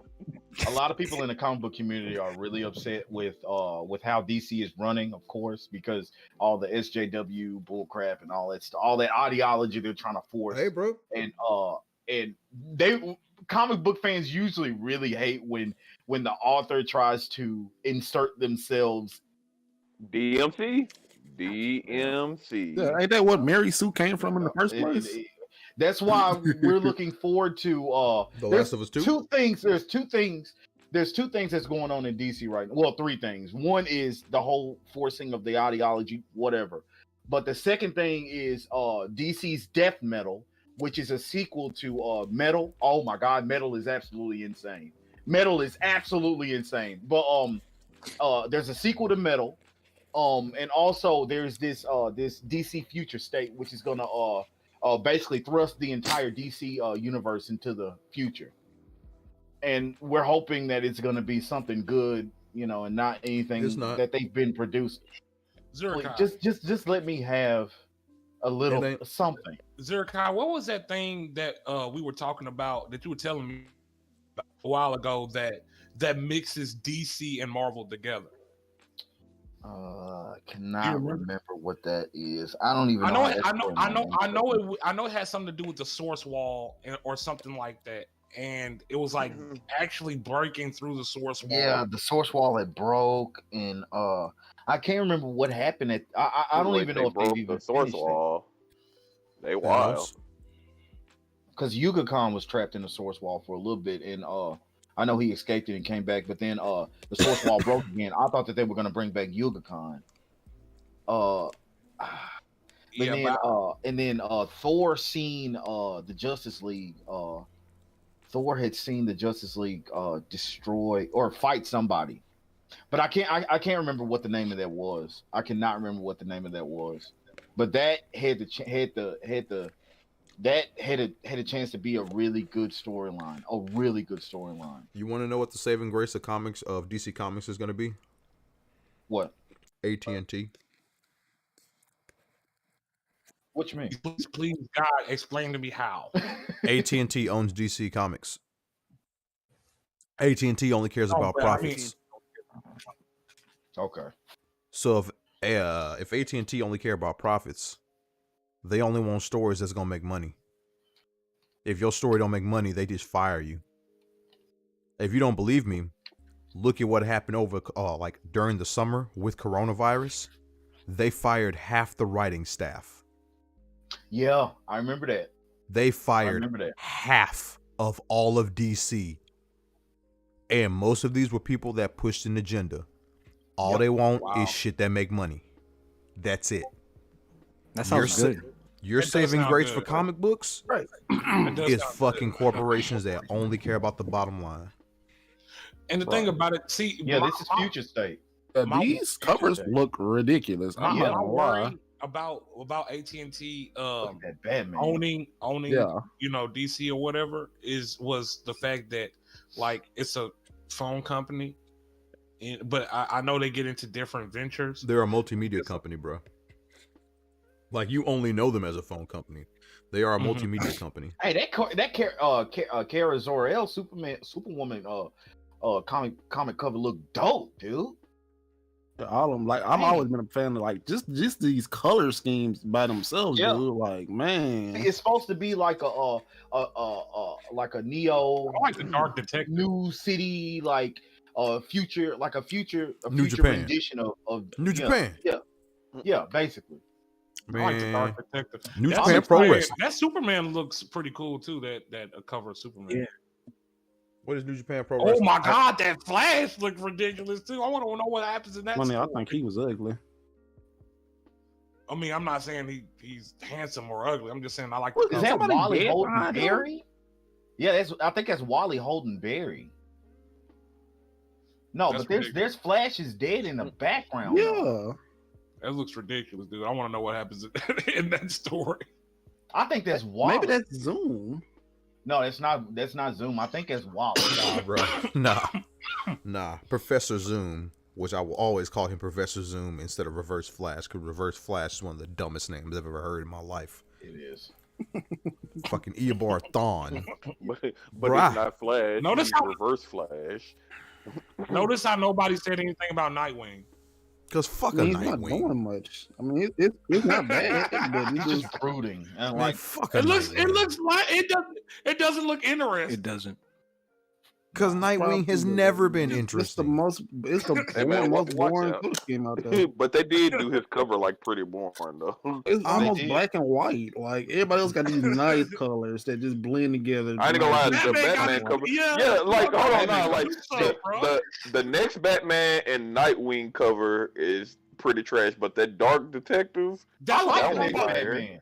I like. I actually I like don't know, bro. it. It Looks looked kinda pretty boring, plain too. too. It looks like he's jumping into a like a cyberpunkish city, dude. Well, y'all don't like that Batman like- cover? I mean, No, that- he's talking about the that- next Batman, not Dark Detective. Dark That- Detective. Nah, Dark Yeah. like I like the Yeah, Dark y'all Detective one. Yeah, No, that yeah, Batman yeah. cover For me- hard. the next Batman for me, it just the reason Like why I'm sure the story finna be fire, doesn't but I'm hold just saying much- that cover it doesn't Yeah. seem that interesting. the cover doesn't really embody what the name is for me. That's why. next But the Batman? Dark Detective, the next Batman, Yeah, the next Oh, Batman, he's jumping off into his newest adventure. get out of here. Get out of here with that, bro. If you were playing Among Us, I would get you up out of here. Man, what? Ooh, sus, get him out. Oh, I should actually probably like put this on screen so they can actually see what the fuck we're talking about. Like, But yeah. the dark detective, he looks like he's about to do anything by any means necessary. Bro, That's a what lot No, of he don't. these, a lot of these are sick, bro. You shouldn't even Yeah. done this. I think I'm gonna read Yeah, something. I Look know at I this, am, bro. Yeah, dude. exactly. Like this, like that Jeez. Aquaman cover. I'm gonna read Aquaman. Oh yeah, Right? yeah. I mean, I'm gonna read this Aquaman. new, hopefully he'll be as good as the last Aquaman. I don't know about that, bro. That's a high ass bar. It is. Like, I forgot who's credited with redesigning Aquaman and making him relevant again, but Roman Reigns. no, fuck a Roman Reigns. Okay, let me ask y'all something. Which one? would you Steven read first? Adams. Which one would you read first? Nightwing or Harley Quinn? Harley Quinn. Harley Quinn. Harley Quinn. If we're going off just these designs, Definitely Harley Harley Quinn. What? Well, I read I'm not going Birds by of Prey. designs. I'm going with Nightwing regardless. Man, gay. I was gonna say I'm gonna read his just because I like the character, but if we going off these designs, Yeah, we're going Harley off Quinn. designs though, and unbiased. Then yeah, Harley Quinn's easy. Unbiased. Well, like that's my bias is already the reason I'm going with Nightwing. Like I'm gonna read the Right. Nightwing just because it's Nightwing. Like you think I'm Man, not gonna read Nightwing, nigga? never really. But yeah, I don't know. I never really been the biggest Harley Quinn fan either. personally. I It ain't gonna lie, her depends on fans which in these movies variation. made me not. I was like, bro, they irritating. Yeah. What? Definitely. You It's leave just them like- ladies and their domestic abuse fetish alone. Bro, I don't care what nobody say. That meme where it's like when Goku talk about let's take this fight where there's no one around, and then they teleport to the birds of prey theater. That Bruh. was hilarious. Hey, I was Oh, like, you this must is have been so 1,000 childish, but it's already. hilarious.